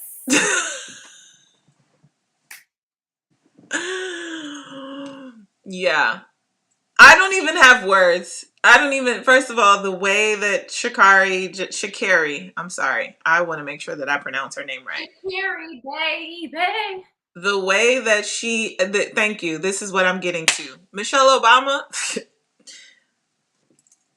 First Lady, was like, did y'all see my baby Sha'Carri? I was like, yeah. It's the energy for me. It's the energy for me. She's giving aesthetic. She's giving Black excellence. Yes, and Tiana is here. Tiana, come to the front. Let's give you your flowers. Come to the front of the chat. Let's give you your flowers while you're here. Yeah, the 100 was just... And I love T. I train with T. I see the work she puts in every day. And she is just like a sweetheart down to her core. And she's someone that you want to see win. Mm-hmm. All those girls are, but Tiana is someone I love rooting for. Mm-hmm. Same. Same. 100. I genuinely, as much as I wanted to see Tiana Bartoletta, I want to see my vets on there. I wanted to see English on there. It was quite refreshing, and it is bittersweet cool to see like the changing of the guard, literally, to like look at the 100 and just be like, man, this it's Degrassi the next generation. I said it's Degrassi the next generation. Yeah, like just I think English will be in the relay pool. But I just think it's really awesome to just see these new young ladies and just see where they're taking the sport. And I think, I want to give a shout out to even what they're doing off the track, because honestly, and I know social media continues to grow year after year, but one thing that I've been paying attention to these past couple of weeks while trials are going on, I have never seen other media outlets pick up the performances at trials the way they have this time. I've never seen it. Yeah. And like seeing other celebrities give us shout outs and I'm like, I love to see it. I hope we keep that energy in between these next 3 years. But I think, and I think some of it is some of their social media presence where, some people, may not like the spice that they're given, but we've been screaming for years, we need more eyes, and we're getting it. And I think well-deserved, rightfully so. Yeah. I think not only are they giving showmanship, they're also giving like straight talent. Like Sha'Carri's being Sha'Carri, but she's also like running insane times. It's the fact that she's the whole package. Yeah. And I just love to see it. And I'm just excited because it's not just Sha'Carri. It's like there's so many different like big personalities. I'm not saying you had to be a big personality, but like I think it does help the sport because Sha'Carri's going out there and she's putting on a show. Mm-hmm. And that is what track and field needs. I Um, think that is forgotten a lot, that we are also entertainment. So, yeah, she's putting on a show. Claudette, you bring up a very interesting point because my mind didn't go that far. I really only thought about 3 years. Like, I literally said to my training partner yesterday, like, dang, y'all don't get no break. There's no off year. He was like, yeah, I know. But it's going to be 5 years straight because then you go right into the next cycle. yeah. 2024 is the Olympics, 2025 is the World Championships, right? And then 2026 would be the next off year. My God. Mm-mm. Mm-mm. No, no, no. But like honestly, we keep going on these tangents. But like, do we need an off year? Because no other sport is just like, you know, so I feel like yes, it's good to have like a year where like I can like decompress, but also I feel like for the sake of the sport, like every other sport is like there's a championship every year. I agree, but But also our bodies do need a break in our and minds. I think it is evident in how many world records we've seen this year. That's a good point. Because I think that and think about like how soon the world records started too. We were seeing world records as early as the first indoor meet. And I think True. a lot of athletes, it went one way or the other with the pandemic. Like having that time off either set you back or it gave Maybe you the not. rest to come back and, you know. So I don't know. I from the fan perspective, I agree. We got to keep it going. But from the perspective Yeah. of what will bring bigger performances, I don't know. The year off might yeah. All right, let's go on to the next event before we have people in here. Thank God I'm off tomorrow.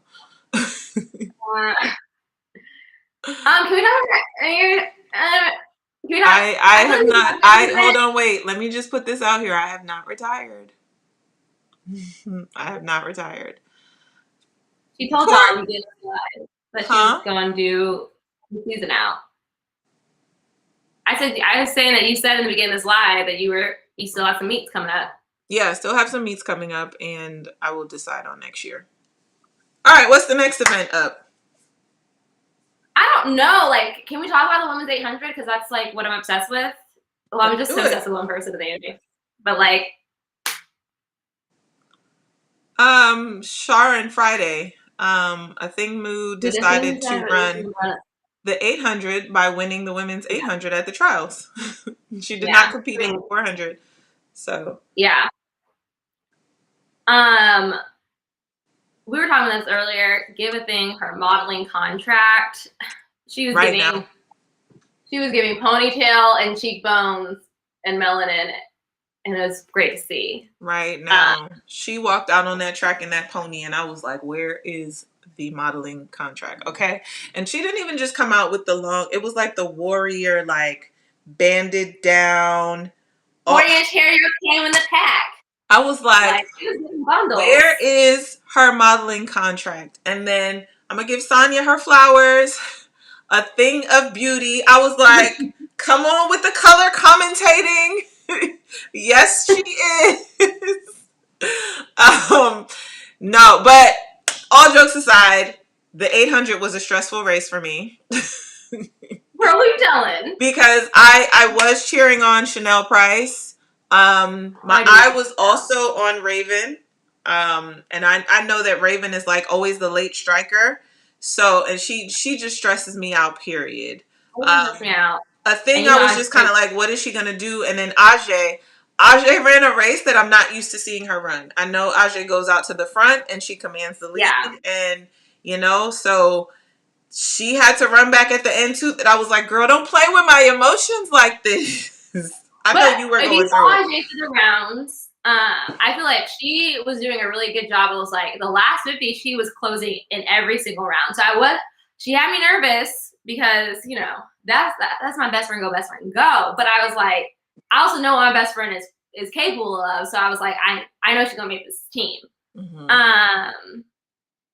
Someone says she's even more gorgeous in person. I She take it. is. No, she is. Yeah. I walked And past like, her a couple of times at trials, and she's breathtaking. She is. and she also just has like a good spirit, you know. And you know how I feel about that. That just elevates your beauty to another level.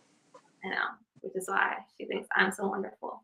No, Dexter, don't leave us. Well, this live will be here. You can come on tomorrow and watch the rest. What time is it? Girl, you have me up. It's late. It's late. We got to get through these events.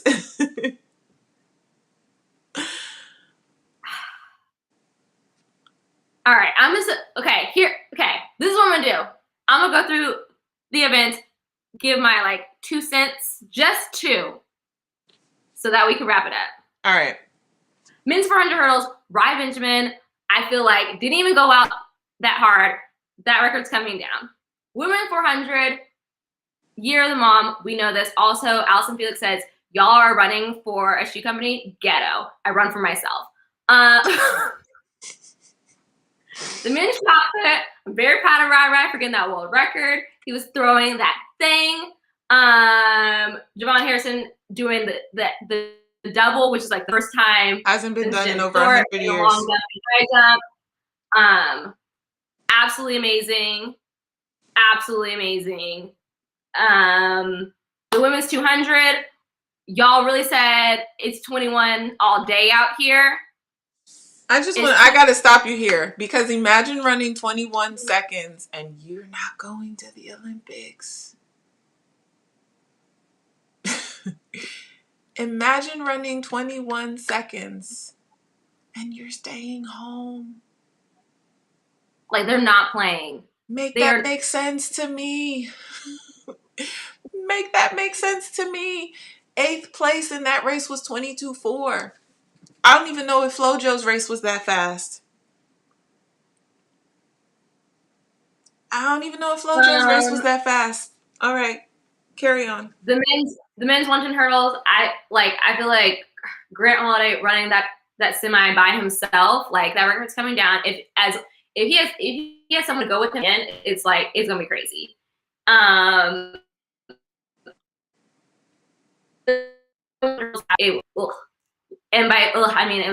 It was that good. That's my hot takes on all of it. Natasha, what about you? God, how do I follow that up? So the 400, I want to go ahead and give Wadland her flowers, because it was the year of mommy, but I was also proud to see Wadland make the team. She's a fellow Gamecock. She actually broke my school records at South Carolina. So that was cool to see. Excited for her going to Tokyo. The men's 400, Michael Cherry, Michael Norman. They're just exciting to watch. I was pulling for the old guy, LaShawn Merritt, but it happens. Changing of the guard. The men's 400 hurdles. Rye Benjamin.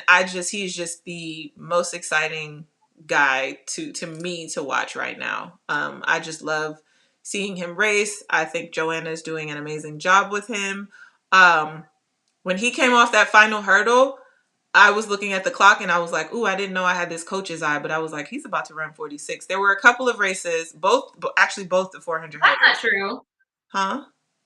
You said, I wonder if he's going to hit 47. And then you were like, wait, he just ran 46. Oh, yeah, we were together when we were watching it. Yeah, like I was looking at the time like, oh, wait, he's about to run something crazy. 46.89, right? 89, was it? Yeah. So, I mean, to see him dip into there's elite, and then there is elite.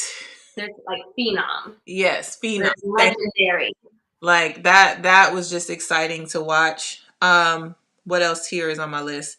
Talked about the 800. Javon Harrison. I thought that was exciting to see this collegiate kid, number one, coming off of a collegiate season is a huge feat in itself. But then to pull off this double that has not been done in God knows how long was crazy. Sad to see my boy Eric not going. But we both know what Eric has been coming back from, and he showed up and did his thing. Will Clay though, Queen, if you still here. Look, everyone knows that I am a Will Clay fan. Okay, let's talk about it. I want to be number one, but I just want everything that Will Clay touches to prosper. if you want to support Will Clay, do what I do. Sometimes I just put Will Clay and I stream it. Even if I'm not listening to music, I just sometimes put him on Spotify just so like he gets his coins. And just leave me alone. Just leave me alone. I'm just a fan. That is somebody that I'm just like, how do you do what you do? But you do what you do, and you just do it so well in all the things. He is a vibe, and he's such good energy, and I'm just a fan. Yeah. Yeah.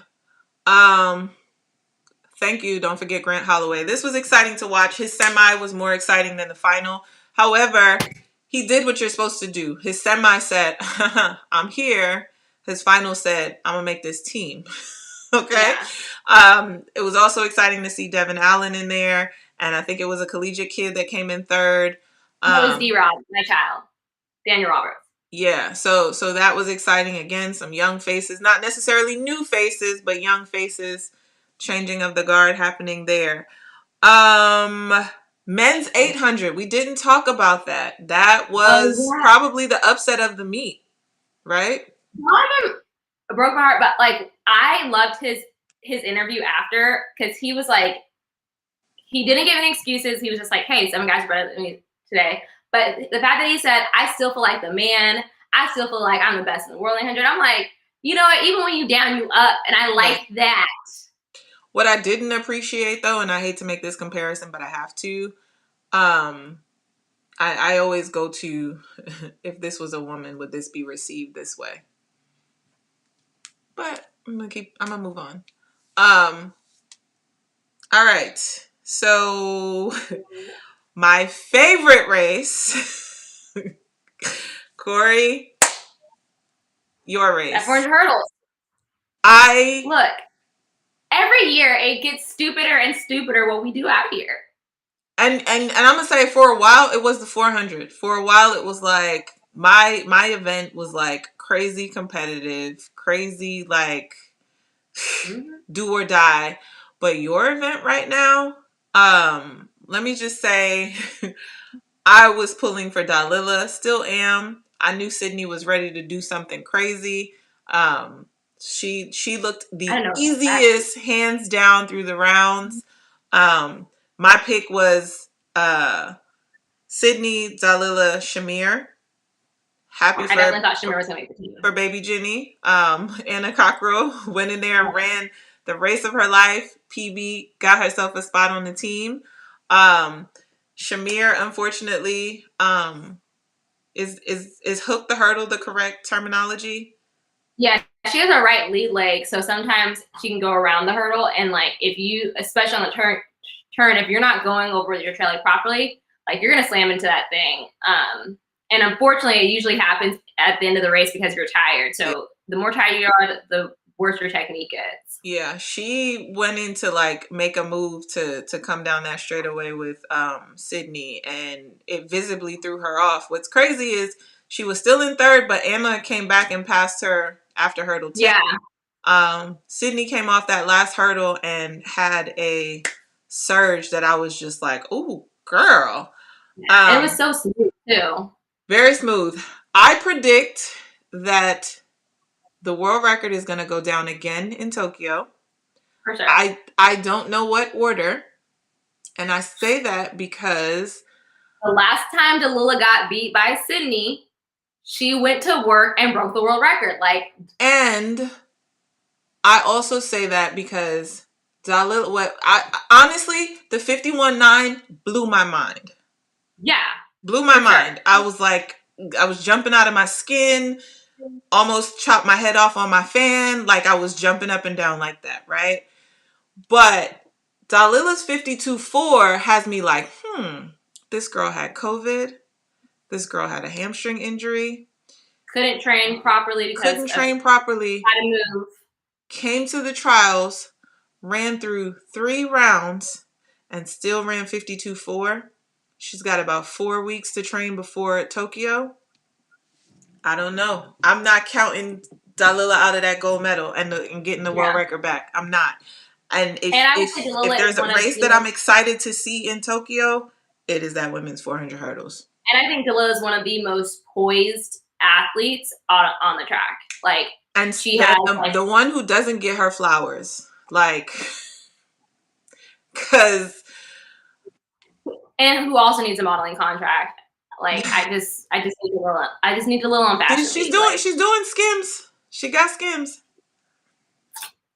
I want her in Gucci, Prada, Louis Vuitton, Louis, all of that. Fendi. I want her on these runways because Yeah. she has the structure. Yeah. But yeah, Delilah, like, as someone who has competed against both of these girls, they are both amazing athletes. And I agree. I don't think Delilah gets the credit that she deserves with the resume that she has. Mm-hmm. But yeah.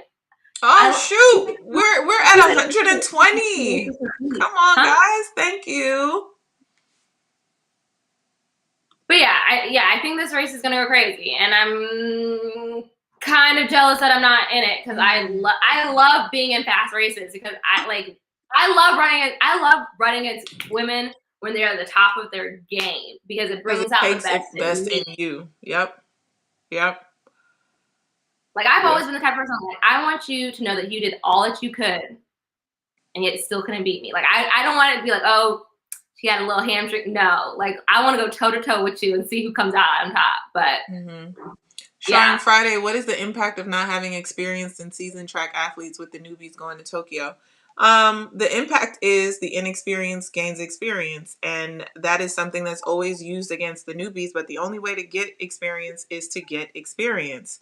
And so, you know, I think they're going to be just fine. But I think also we as Team USA get greedy, and every year we want to win the medal count and this and that, and we should strive for those things. But the fact of the matter is, like every program, every country, we go through a rebuilding phase. I think this team going to Tokyo is just fine. I'm still counting them as the medal winner, but. A young professional team and a college team. I think those are two different teams, and I feel like we're seeing a lot of young professionals. And I also think like a lot of times it can go one or two ways where it's like you either rise to the occasion because like there's no pressure and you're just like I can do like no one's expecting me to do anything. Like I feel like Brittany Brown was a great example of that, and when she got silver in the 200, like I think she just was like I can run free because no one's expecting me to do anything. Or you can let the pressure get to you, and but like you said, it's like that is a learning experience. Yeah, and like I said, there's the only way to get experience is to get experience. So yeah, I'm not worried about this team. No, like we're sitting like so many world record holders. Going into the games, okay? Sitting number ones, like we're not sitting a bunch of world leaders over there. We're sitting in the history. Yeah. In the Jackie Joyner Kersey world history. In the history books. Like one day they might make a movie about me. Like, yeah. Yes. Okay. Can we get off this live because you ready to go? No. Are y'all ready to go? I mean, we got 125 people in here. Let's open the floor to questions. We've covered all of our topics that we had on the docket. I want to say I've seen a few of you say that we have to do this more often. If you join the party late, this is a panel that Corey and I have created that we are going to do all summer. What we are going to do, Corey has started her own YouTube channel that she needs to get the correct link to so that I can get you guys to subscribe. But the plan is for us to alternate channels that we do this on. So I don't know if it'll happen the next time, but we will be back and we will be reviewing or giving our recap of the track meet. So there's a meet coming up this Sunday, the ATL meet. We're going live this Sunday or Monday? No, yeah, we'll have to go live after because we're giving our thoughts after. But the plan is to give our recaps of the track meets happening this summer and especially of Tokyo. So we're going to have to figure out our Tokyo schedule because that's like really soon and like every day. But I'm happy to see that you guys are enjoying this content. There's 118 of you in here. I've never had this many people on any of my lives. So thank you, Corey, for bringing the party. And It was we will awful. continue to do this. Yes, I will. I will do my Real Housewives of Potomac reviews. So yeah, let's talk about, let's get to some questions and then we're gonna get out of here because Yes, yes. what happened to the buys for the Olympic champions? That is for the world championships. There are no Yeah. buys into the Olympics, but there are buys into the world championships. Which is Thank also you. cool because sometimes you can send like 4 people. Mm-hmm. Um, yes, looking forward to our Tosh and Corey. Is Corey single though? I'm trying to see the hairline.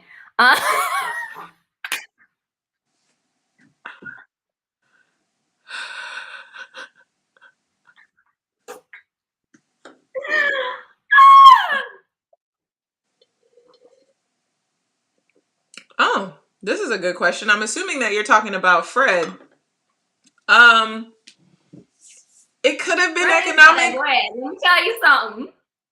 because the This money is is in the big. 100, but I do think that, you know, Fred talks a lot about, you got to read the tea leaves, right? Fred is on phase 42.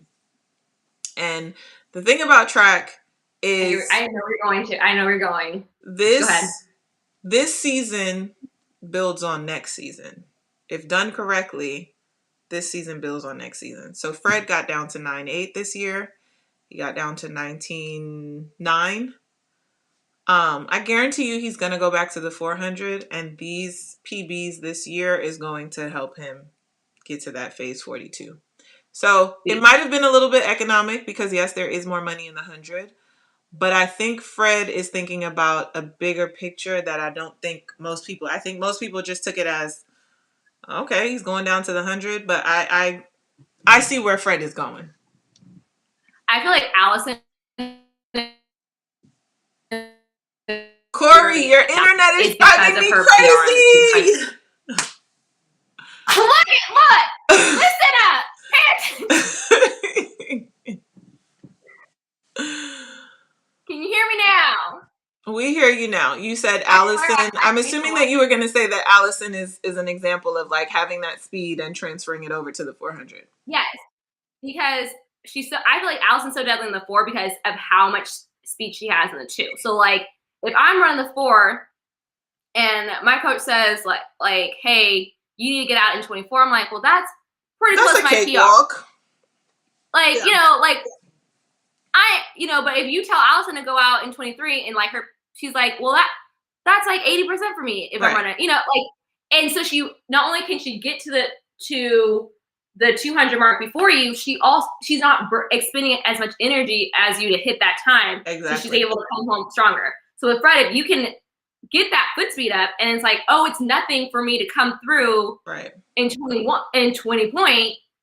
Exactly. 42 is possible. Which is why I got a lot of flack for my race plan. However, that is why I run the 200 early in the season, because I work on building up my speed. And when I run my best 400s, it's when, I'm in 22 mid shape. I'm in 22.8 shape because, going out of 23.5, it looks crazy to you, but it's actually not that fast because I can run 22 mid. So, exactly. Yeah.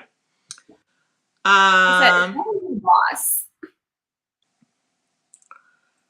Okay. Saw some questions. Do you think Gabby can win gold in Tokyo? Absolutely. Yeah, for sure. If you saw her she was running that 300 indoors, like that girl is strong. Yeah, she's really strong. I actually train on the same track as Corey, Gabby. Wish. And she trains very hard. She is definitely a beast. How do you all feel about Shelly Ann Fraser running her fastest times this late in her career? I'm inspired. I'm inspired. I think Year of the Mom. Yeah. The Year of the Mom. I feel like we see men do it, so why can't women do it? Yeah. Yeah.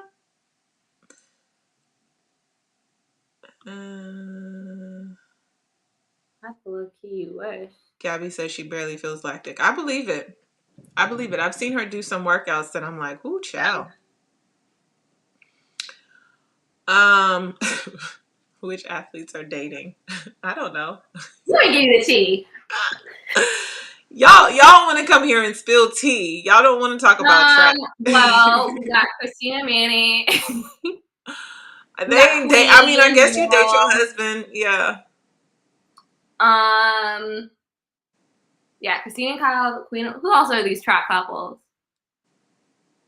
Oh, Not you better say Ashton. Ashton. Ashton Eden and his Oh, wife. and his wife. The girl Tara Davis and her boyfriend. Tara Hunter, yes. So. All tea, all shade. You know. Thoughts on Omar McLeod saying he doesn't like that their finals were the morning after their semis and caused him to perform badly. Two things can be true at once. He doesn't have to like it. However, everybody had to line up at the same time and perform under the same conditions.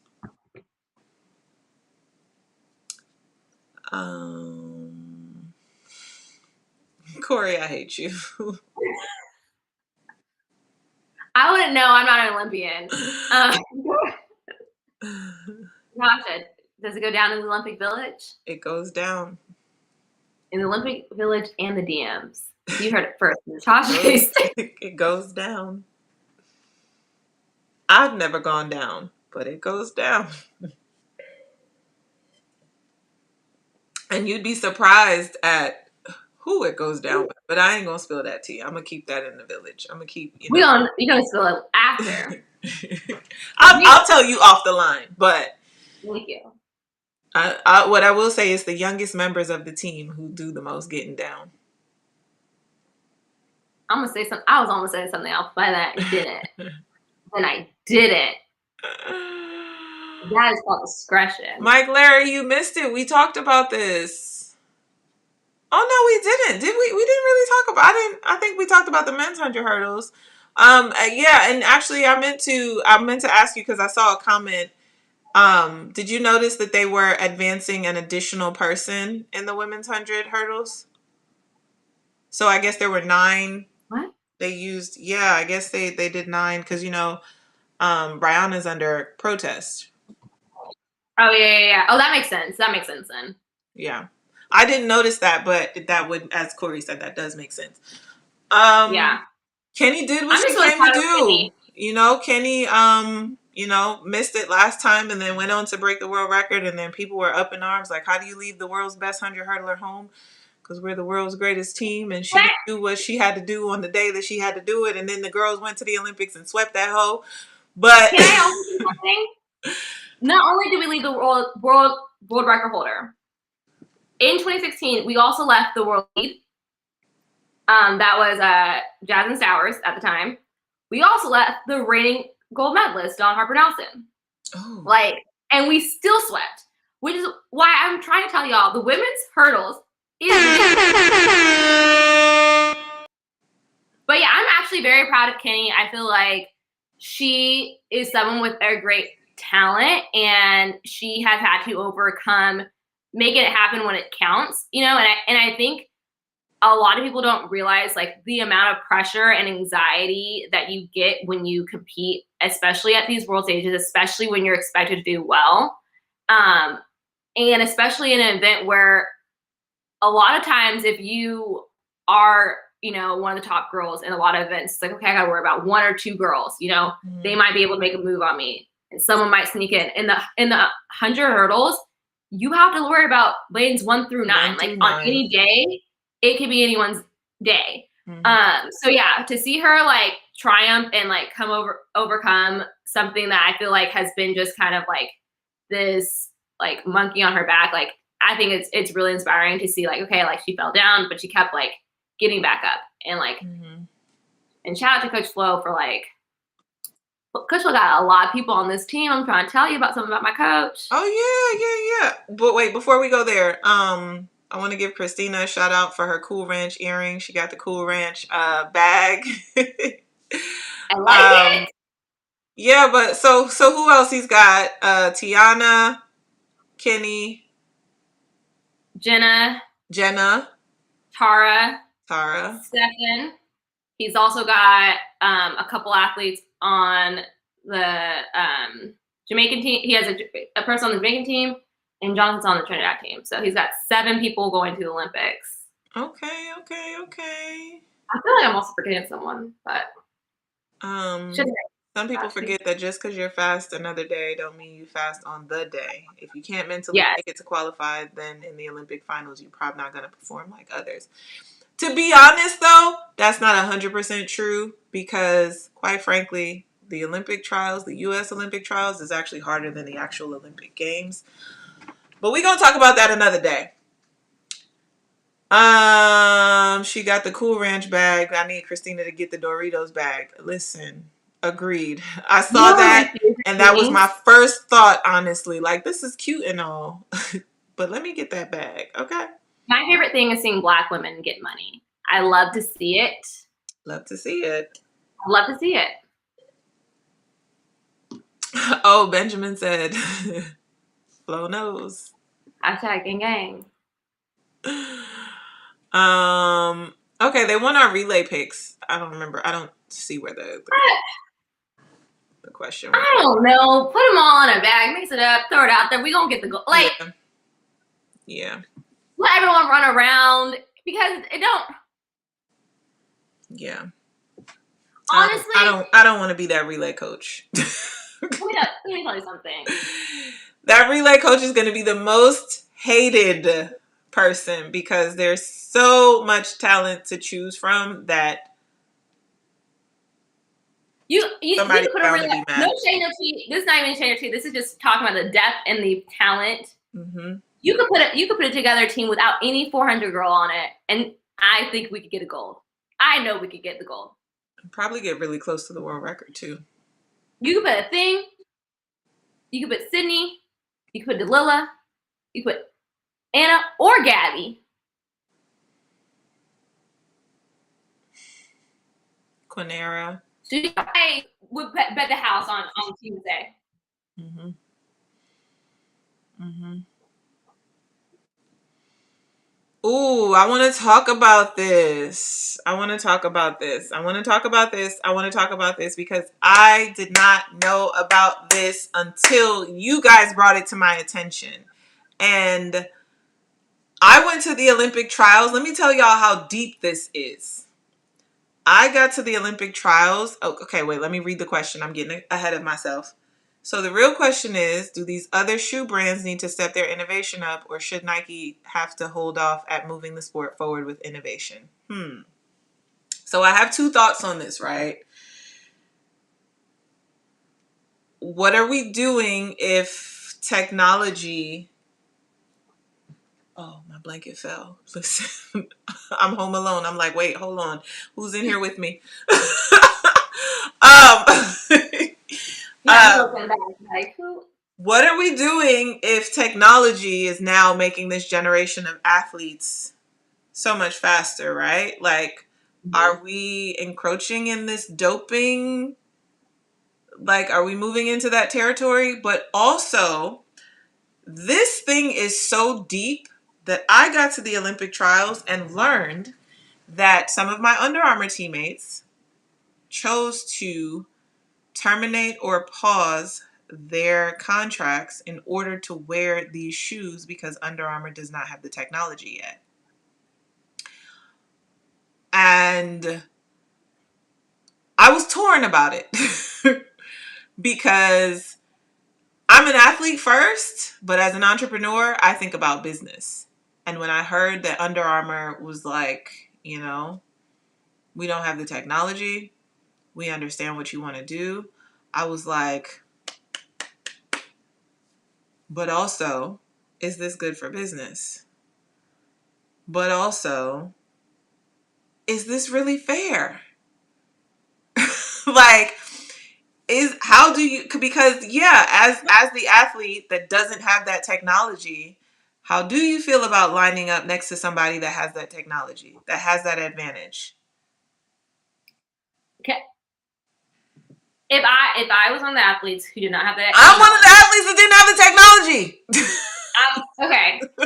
Here's the thing, and it may sound naive and delusional, but I worry about things that I can control, right? So if it's like, and so for me, same thing with doping. Like when I line up, it's like the reality is I'm probably gonna race someone that is who is doping, and that is totally out of my control.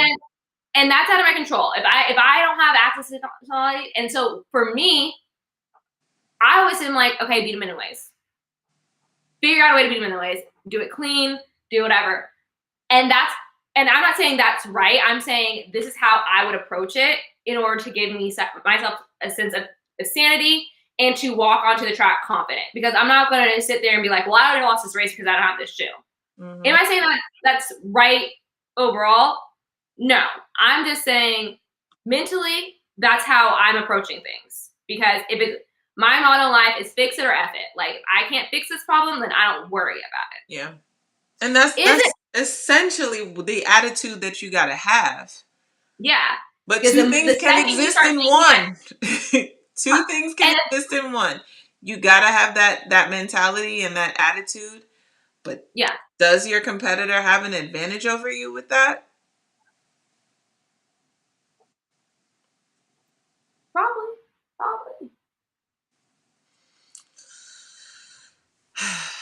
Yeah. This is didn't swim and go through this when Speedo developed that special swimsuit. And I'm interested. I believe this was like 2008 where that whole thing started. But I'm interested in the business side of it because there's always a brand that comes out with the technology, right? And then there's always this backlash of like, that's not fair. How can you do that? And then I wonder, like, does the brand then decide, okay, we'll sell our patent to the other brands. So, even though you're our competitor, you can now make the same technology and now everybody can use the technology. So that's the way of, like, I guess, leveling the playing field, but also we get to make the dollars because we don't have to take our product off the market. Yeah. I'm intrigued by both sides of it because there's like, as the athlete, I just want to line up, strip down. I put in the hours. We trained all day. Like, let's forget all the enhancing stuff and just line up toe to toe, athlete to athlete. But now you have this, similar to what I was talking about, the technology with the officials and stuff. Like, at what point is the technology going too far? Because the thing, at the end of the day, it's like we're not NASCAR. We're not like, oh, I gotta like have this tire and then put this in. Like, we're not trying to build an athlete. We're trying to just use that. But at the same time, I think that evolution is necessary. Because like back in the day, they were digging holes in the dirt track. In the dirt. You right. You right. Because they didn't have, that was their blocks. Was this little? You would come out to the line with a little shovel and get your little. Can you imagine? You are right. You are absolutely right. And like I had to dig a different hole. And so, yeah, I think there's just a lot of. I hate stuff like that. I hate gray area. It's just like a gray area. It's like I don't know whether it's better to be like, hey, like no one should wear these shoes, or it's like, hey, like let's see how. Because it's like there has to be a limit, like right? Because. Wait, Damon. The second you start putting springs in your high jump spikes, it's like, are y'all high jumping, or y'all just are you springing? You know what I'm saying? Exactly. Yeah. But Damon, sorry to cut you off real quick. I just want to answer this question real quick. Nike is the first company to have the technology. The other brands now have the technology. Under Armour just doesn't have it just yet. So. Sorry, Corey, go ahead. I wanted to. I was just gonna finish my point about high jump. It's just like if you put springs in, like that's not high jumping. But if you start Fosbury flopping when everyone was scissoring, that's just a new technique that is clearly superior. But like obviously a new technique is not the same as like an artificial thing that you add to your body. I have to hope that the relay team gets together because we need to see how it goes. Because if we end up with Gwen times 2.0 on the team, we're gonna have problems. So I don't even know the T on the relay camp, because what's interesting about this Olympics is you cannot enter Tokyo until 5 days before Japan. your event. So first of all, track and field won't even be a part of the opening ceremony, which I'm just like, how do you go to the Olympics and not go to the opening ceremony? I'm sure Team USA has something set up for relay camp because we just don't do that. But I do think the relay aspect of the games is, I mean, the games is going to be interesting, but that piece of it, I am a little bit worried because I don't know how realistic relay camp is. Yeah. I mean, and the thing is, I feel like we've seen how crucial it is to get these handoffs because, like, how many times have we, like, I just keep thinking about 2017 when, you know, we had Christian and Gat, and then somehow we get second in the 4x1. Mm-hmm. Well, the thing about the relay is it's not just having the 4 fastest legs. It's about keeping that stick moving fast. And it's all about those exchanges. If you can't get those exchanges right. And like some countries, like they've had their relay team for the past 3 years. Like mm-hmm. we be at the meet like, all right, guys, here's the lineup. Y'all about to go to check in, but like, I'm not even gonna lie. There have been some world championships that I've been to, even the Olympics. We ain't practiced no handoffs. It was just like, this is the order. I feel like that's American. I remember being in youth track. We'd be in the parking lot before, like, hey guys, here's the handoff. Y'all ain't never practiced, but let's go make JOs. Like, it's American way. Yeah. It's about chemistry. Do I have what, Benjamin? What do you mean? Do I have permission to post some tea on Facebook, Natasha? What yes. Kind of tea? Well, yeah, but yes. What kind of tea? What do you want to post? All right, we're just gonna take a couple more questions because it's almost 11 p.m. here. Do you still train with Tania Gaylor? I do not, but she's just down the street in Houston. All right, Dennis Jones, I like your take here. Tech is not a sub for hard work, being consistent, etc., etc. This is true. The shoes can only help you so much. The shoe stuff. I think that tea is already out there because I feel like I heard the announcers saying it, that especially for the distance races, that some athletes made the choice to I mean, this is going to be on social media. This is going to be here. So I said what I said. I didn't say anything that isn't true. But yeah.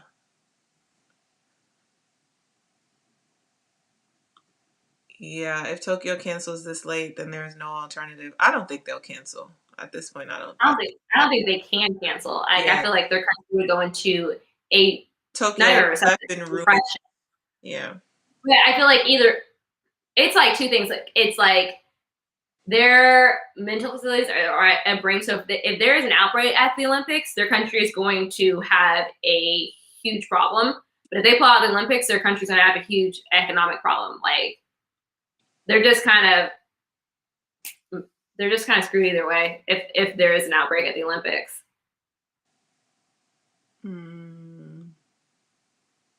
Last one, right? How did you stop leaning or pushing on the box? One, I recognized it as a problem. Like, I didn't know that was something that I did. So that there was that until I actually was like, oh, let me watch this film. And then the second thing is that I learned to go slow into set. So if you just hop up into set, your body's gonna be like, oh wait, I went past, I'm trying to adjust, But if you go slow into set and you just lock in that position, it's way easier just to hold that position instead of trying to like find it. Mm-hmm. If that makes sense. All right, Aisha, we're going to take your question as the last one. Are you glad that races at the trials decide your Olympic team and not a selection committee like the USA basketball? Yep. Yeah. Yep. Like I just said before, I said I am not going to put my fate in someone else's hands. If I'm not going to be on this team, like y'all got to give me this L. But also, who was the guy that said he felt like he was left home because the Bulls didn't like him? Oh, I know what you're talking about. He was left off of the Dream Team. Yeah. Or like even Nneka Gunake. Like how y'all leaving Nneka at home? Team right. USA. Yeah. It's just like you could just piss some random person off one day and for the rest of your Isaiah. No. Thank you. Yeah, I feel like, and I love the fact that the trials, while they a lot of times are harder than Olympics, it's like we have way too much talent to leave it up to like some random. Well, yeah, not random, but yeah. And you never know. Like there might be someone who like didn't run all season, but like they've just been grinding, and then they come out and they're gonna go get the gold. Like you never know what's gonna happen. Mm-hmm. Mm-hmm. All right. We have this live, gosh. This live was 2 hours and almost 20 minutes, but I thoroughly enjoyed. I can't wait to do this again. There's still 97 people in here, so y'all must be enjoying it too. Thank you for your support and, tuning in. We will be here again sometime next week. We'll talk offline and we'll schedule it a little further in advance so people have their reminders set, etc. But yeah, this was fun. Corey, get your link together so people can look, let me just like subscribe to your channel. Y'all, like just give me a second, okay? Corey said we're gonna call this Track Girl Summer. And we're also gonna be coming out with a theme song. Me and Natasha are about to get in the booth.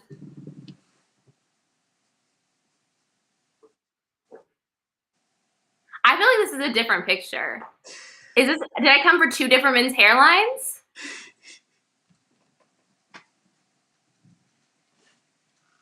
But it looks like your beard, does your beard connect? I think it does, so there's that.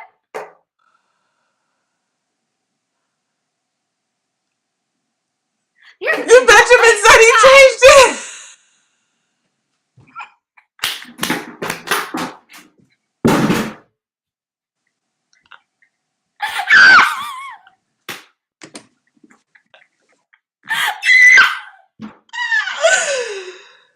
I need to go to bed.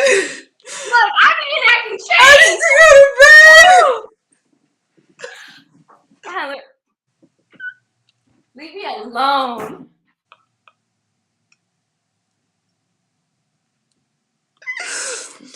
This is the perfect note to end it on.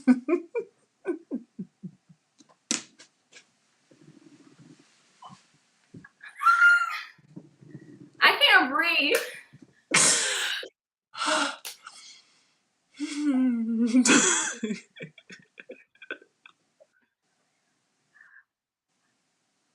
The power. Honestly, I'm kind of proud of myself. I apologize to that man. But I don't know him. I don't know this man. I'm so sorry to this man.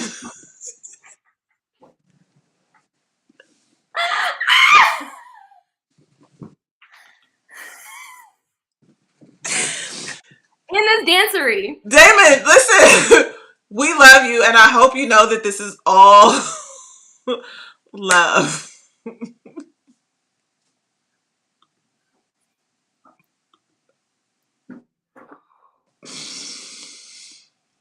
And I hope you come back next week. Yeah. Ooh, I hope he comes back with a new profile picture every time we do a stream. Damon. Damon. All Stop it. right. All right. We're going to end the live. We're going to end the live. Y'all, this was so much fun. Thank you for joining. Make sure you subscribe. Make sure you like. This video is going to be here so you can come back and watch it again. Share it with some other folks. Corey, where can the people find you? I don't know. At this point, don't try to find me. Look, I'm canceling myself. Bye.